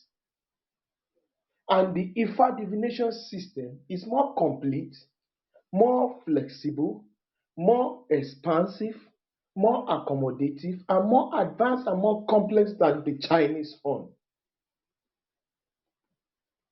Yet, you think you are inferior. Meanwhile, the civilization you see in the Western world and in Far East Asia, it was stolen from your forefathers. What Mr. Ifadari has done is laying the foundation of what is to happen in the future. The mechanics of Ifa, telling us that what Ifa is all about in binary computing, in quantum computing, that we can build our own civilization using our inherent ability. And we can say it that the Yoruba civilization is superior than the Chinese civilization. Because what has happened is that we jumped straight from the physical realm into the metaphysical realm. But when you talk science, the experiment, that is the hard work. So when you see things like offer, teleportation, we were doing amazing things easily. That is why we never appreciated what our forefathers did. If we use 500, 600 years to conduct experiments, spend billions of dollars, maybe we would have appreciated it. Toto ṣe bí òwe ìgbà àwọn àgbàlagbà.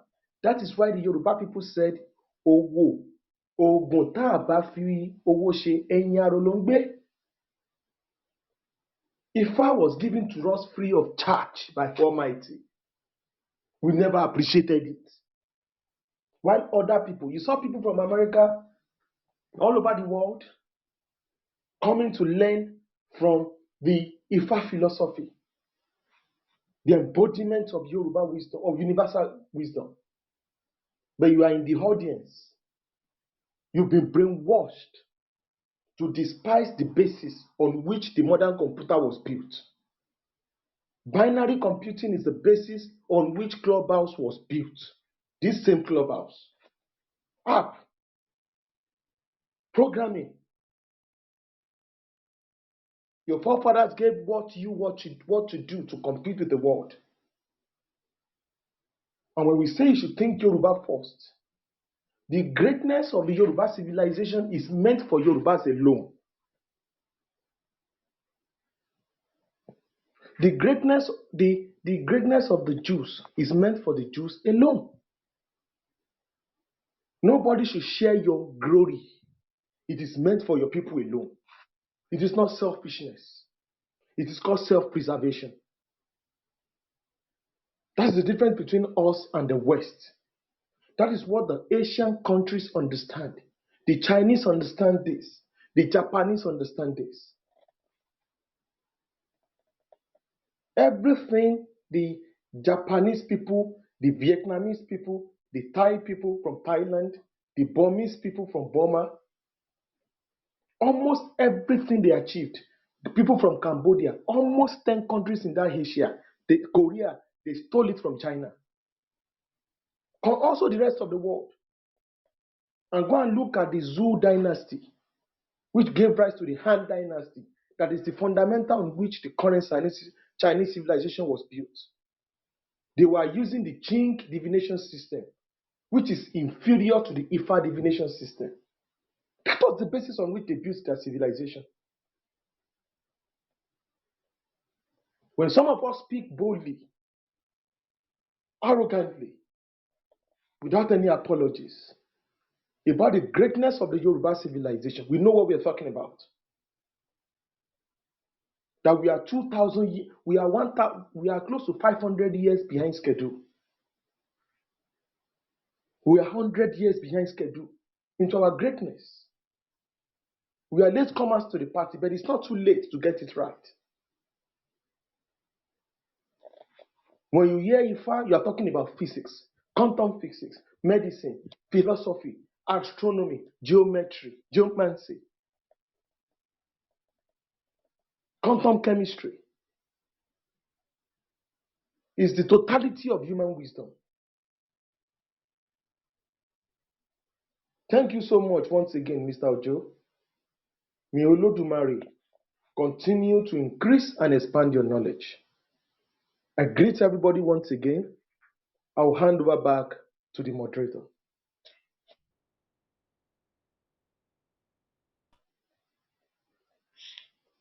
Doctor, are you there? Yes, I am here. Thank you very much. Our able Mr. Femi Akinshola. I'm going to just have to hand over the mic to him now. Mr. Akinshola, over to you. Hello, everybody. Mr. Ojo, thank you very much. Yoruba goddess, Are Obìnrin Àkànṣe. Thank you to everybody that asked questions, and I'm sure you've not forgotten to follow the room. We're gonna be having our next conversation on Friday, if I'm correct. Actually, we have another one on Thursday. What is knowledge? Is knowledge really power? On Friday, we're going to be having another conversation. Battered race syndrome and Yoruba psychology. A case for self-determination by Professor Mayo. Also, during this weekend, we're meant to be having a conversation about is Yoruba Nollywood actually thinking Yoruba first? We're gonna have one of the writer producers of the Yoruba Nollywood scene. That program particularly is going to be an all-rounder Yoruba program. So feel free, in case your Yoruba is not that good, still come and learn one or two words. It's always an amazing conversation in Think Yoruba First. And in case you've not followed the room, as the band would say, don't sit on a long thing. Don't dull yourself. So thank you very much, Mr. Ojo. Do you have any final submissions, or does any of the moderators have a final submission to give? Yes, real quickly, I just want to respond to what Mr. Israel said about issue. The Abrahamists, they had to attack issue because issue is the inumole of order, justice, and balance. And once you attack the balance, the Yoruba justice system and order, you create disorder. And that's why you have disorder in the land, at this point. But by, coming together like this, we are trying to, bring order into the system because one of our great Inumoles has been associated with Satan, something that's bad and evil. So that is why we have disorder in the land. So coming together like this, we are reconstructing the order. That is essentially what we're doing. And I thank everybody that came out today to listen to us. And it's much appreciated. Thank you. All right. Do we have any of the moderators or anybody on stage who has one or two things to say? All right. If there is none, do not forget. Okay. I have that. Ew, why does he gotta look like that? Sorry, you have to speak louder. I can't hear you. Ade Sorry, Mama. oh, Emma Bino Gbogbole. I've been listening, but I was busy, so I just wanted to confirm something. Like, is it okay to safely say Ifa is the message and Orumila is the messenger? Yes. Yes. Thank Yes. you. All right. Olori Akinkojo, I saw you guys just coming. Do you guys have anything to say? We are rounding up the room. Yes, I do. And let me quick. Can I quickly Yes, go on and about say fire my? on. Yeah, thank you. First and foremost, I want to really thank the handwork of people like Ogami Ujo, IfaDare, and the kind of people he mentioned earlier. It gives me courage to know that a lot of things are being done because I hear a lot of things that is being done by people like him.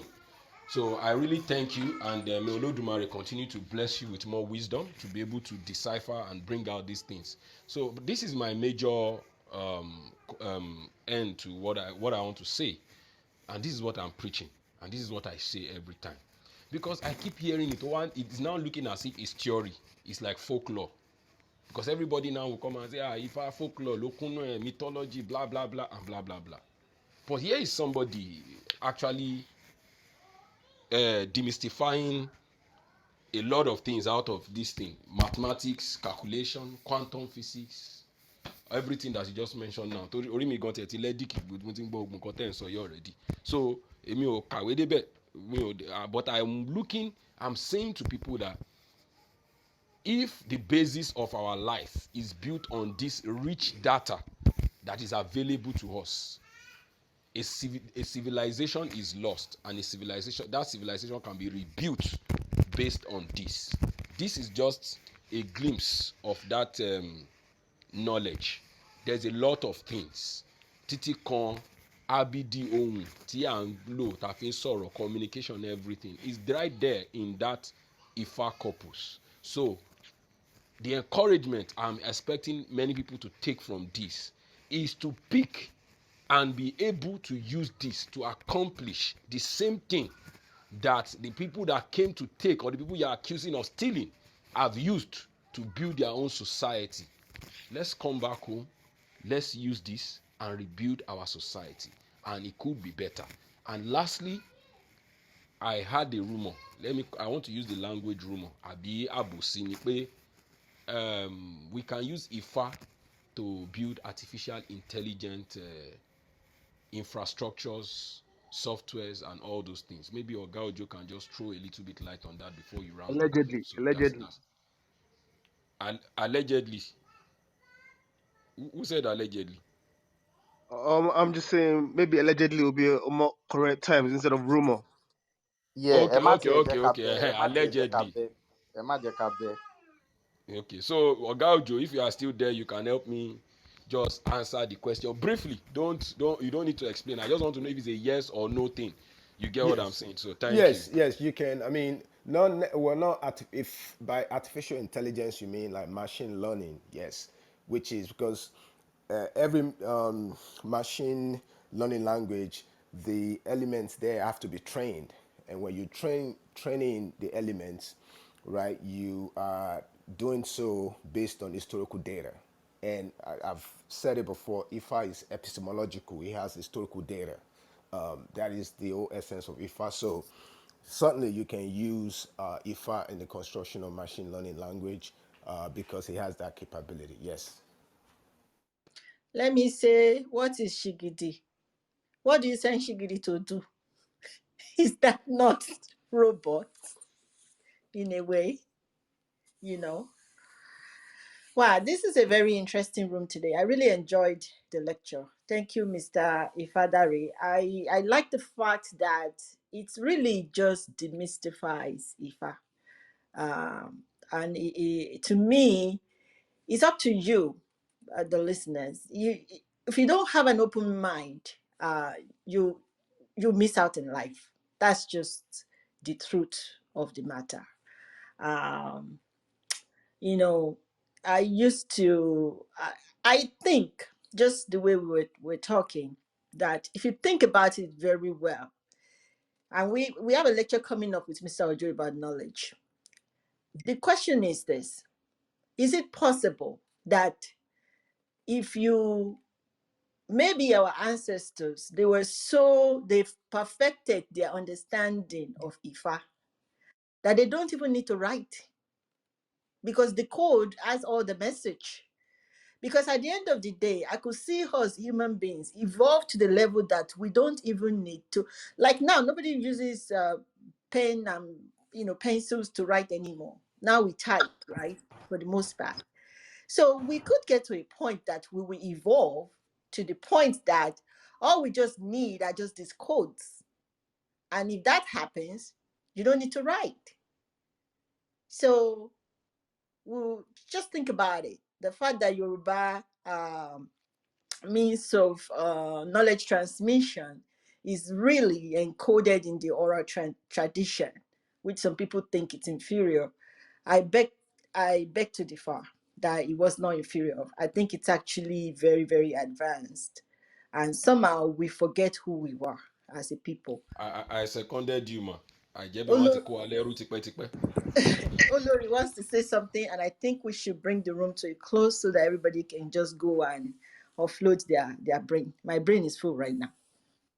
Okay, I wanted to say that first of all, there are so many processes to becoming a babalawo, right?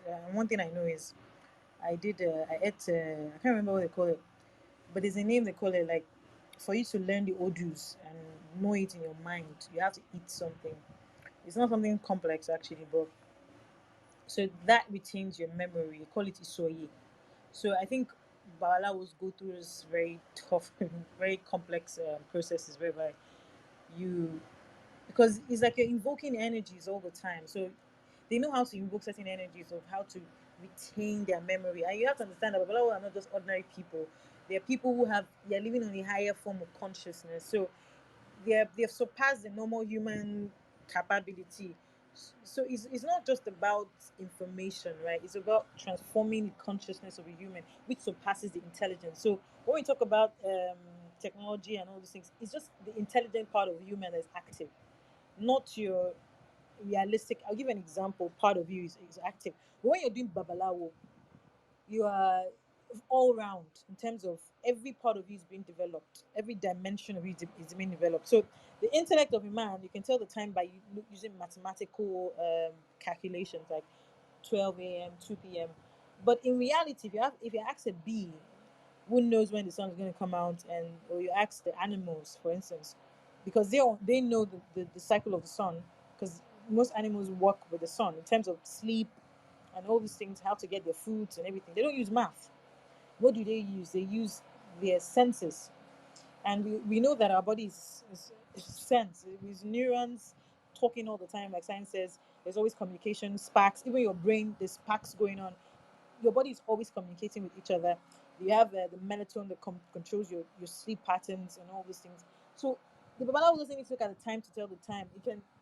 He knows just by himself, by looking at the rays of the sun, the temperature of the sun, which actually there's a your body temperature is almost, there's a pattern with your body temperature and the sun temperature. If you pay attention, the time zone and the intensity of the sun. So once it's 10 a.m., because I stopped looking at the time on my phone, because I realized that back in those days, there's so many things that they had the ability to do.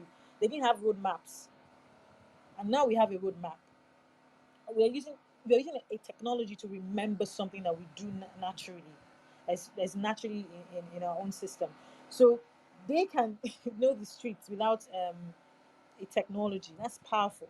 So if you look at time now, if you're observing the sun, you see that when it's 10 a.m. in the morning, the sun becomes hotter to about, it starts to increase to about 2, 3, 5, 4. Once it's 4, it starts to decrease. It start to go. So there are different temperature and depends on the season and all these things. Now when it's hammer time, it's a different atmosphere entirely.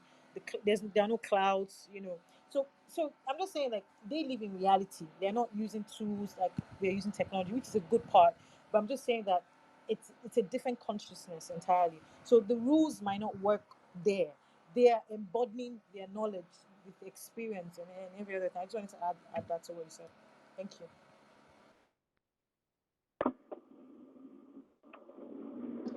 Kemi, Sylvester Ngokanu. First of all, Yeah, go on. I just quickly want to remind each and every one of us what it means to think Yoruba culture. And that's our message. All these things that what we keep discussing are the things to just make us to know the reason why we need to protect that DNA. Why that DNA is very important. And if that DNA is important, that means our language, our culture, and everything in its totality must be very, very gentle. We have to be very, very intentional about it. We have to be intentional to the point that we owe nobody any kind of apology to raise our standards, because we are a kind of human being that is indomitable. We are fearless. Unfortunately, what has happened is, and in the place of right. And in doing this, please speak Yoruba. Speak it with pride. Let your children speak it, we beg of you. It is not inferior to any other language. Those other languages were promoted by their speakers. So why should ours be inferior to theirs? Why should we keep adopting their names? And unfortunately, they've not adopted our own names. These are the kind of things that we need to keep asking ourselves. So please, instead of renaming ourselves Israel, Isaiah, Abdul Wahab, Abdul whatever, please make sure they have Yoruba as their first name, and that is pinned to them. What we call name in Yoruba land is very, very paramount. It's very, very paramount, very, very important, and it's even very spiritual. It is an identity that we can't trade for anything. Speak Yoruba. Let our children speak it. Let's protect the DNA. Let's protect our culture. In every means, let us protect our culture. Let us protect who we are. Life is the race. And that is why every class of human being is regarded as race. The Caucasian, the white, the British, the Spanish, or whatever it might be. Is a race, and Yoruba is a race as well.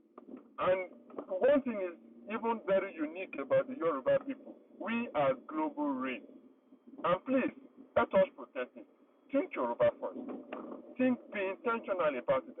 worthy apology. Why I need to favor my fellow Yoruba ahead of any other race or tribe. Life is a race. So we are all in this race. Let's try as much as possible to keep decolonizing ourselves. And I pray in the name of Olodumare, we will get to the promised land. And everything will fall in places for us. Thank you very much. I use the mic.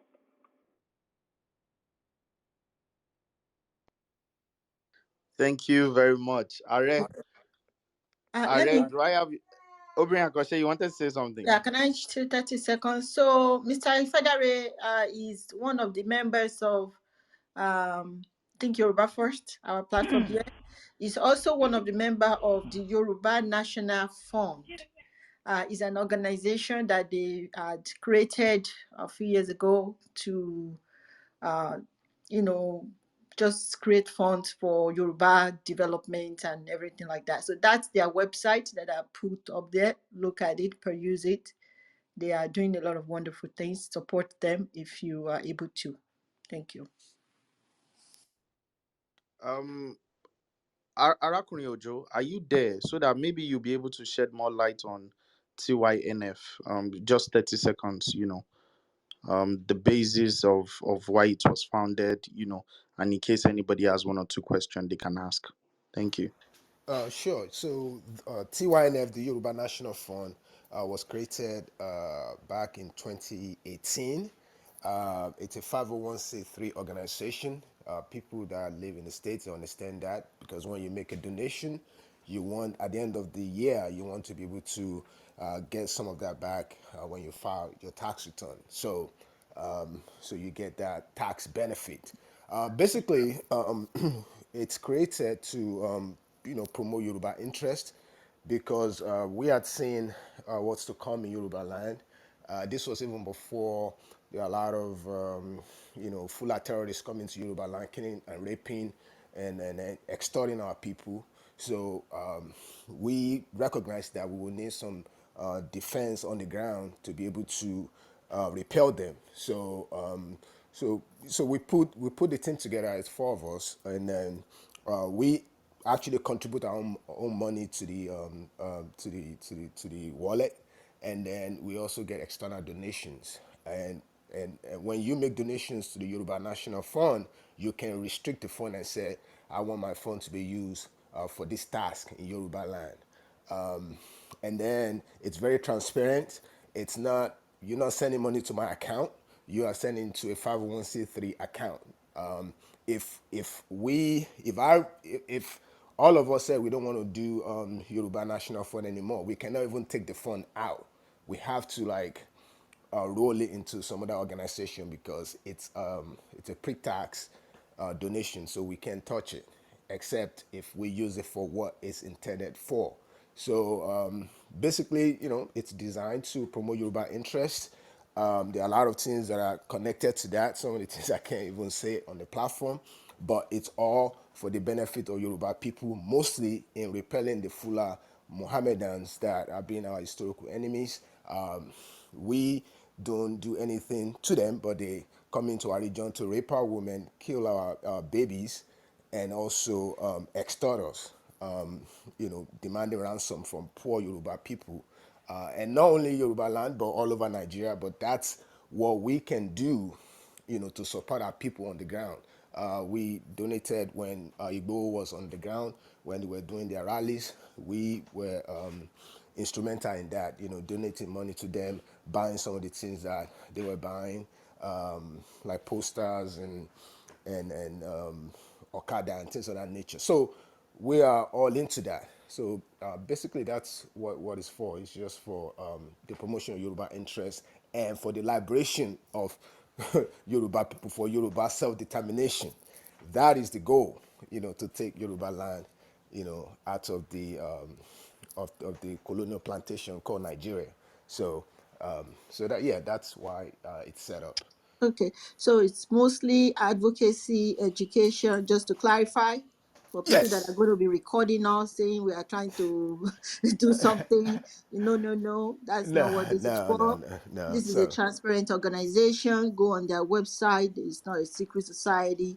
The funds they are transparent. Okay, I think that's this. I just need to put that out there for anybody that's trying to quote us and use our words against us.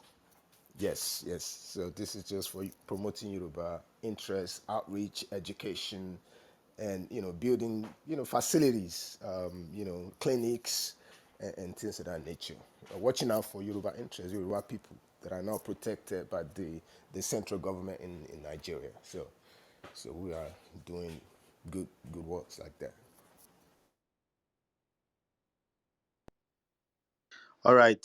Thank you very much, Mr. Ojo. Thank you. Does anybody have any questions regarding what Mr. Ojo just said? All right. If none, thank you very much. We're gonna see you guys very soon. Don't miss us too much. But we promise to keep getting the conversations better and better. So thank you very much for coming into our room. We wouldn't have any conversation without you guys. So thank you very much. We're grateful, and we are very very glad to always have you in your room. Don't forget to constantly invite your people to come and listen to the words of our speakers. And so, Odabo for now.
I think also just before I close the room finally, a breaking news which I would actually love to share is I really do hope each and every one of us already know this anthem, the Yoruba Nation anthem, and hope we are teaching our children.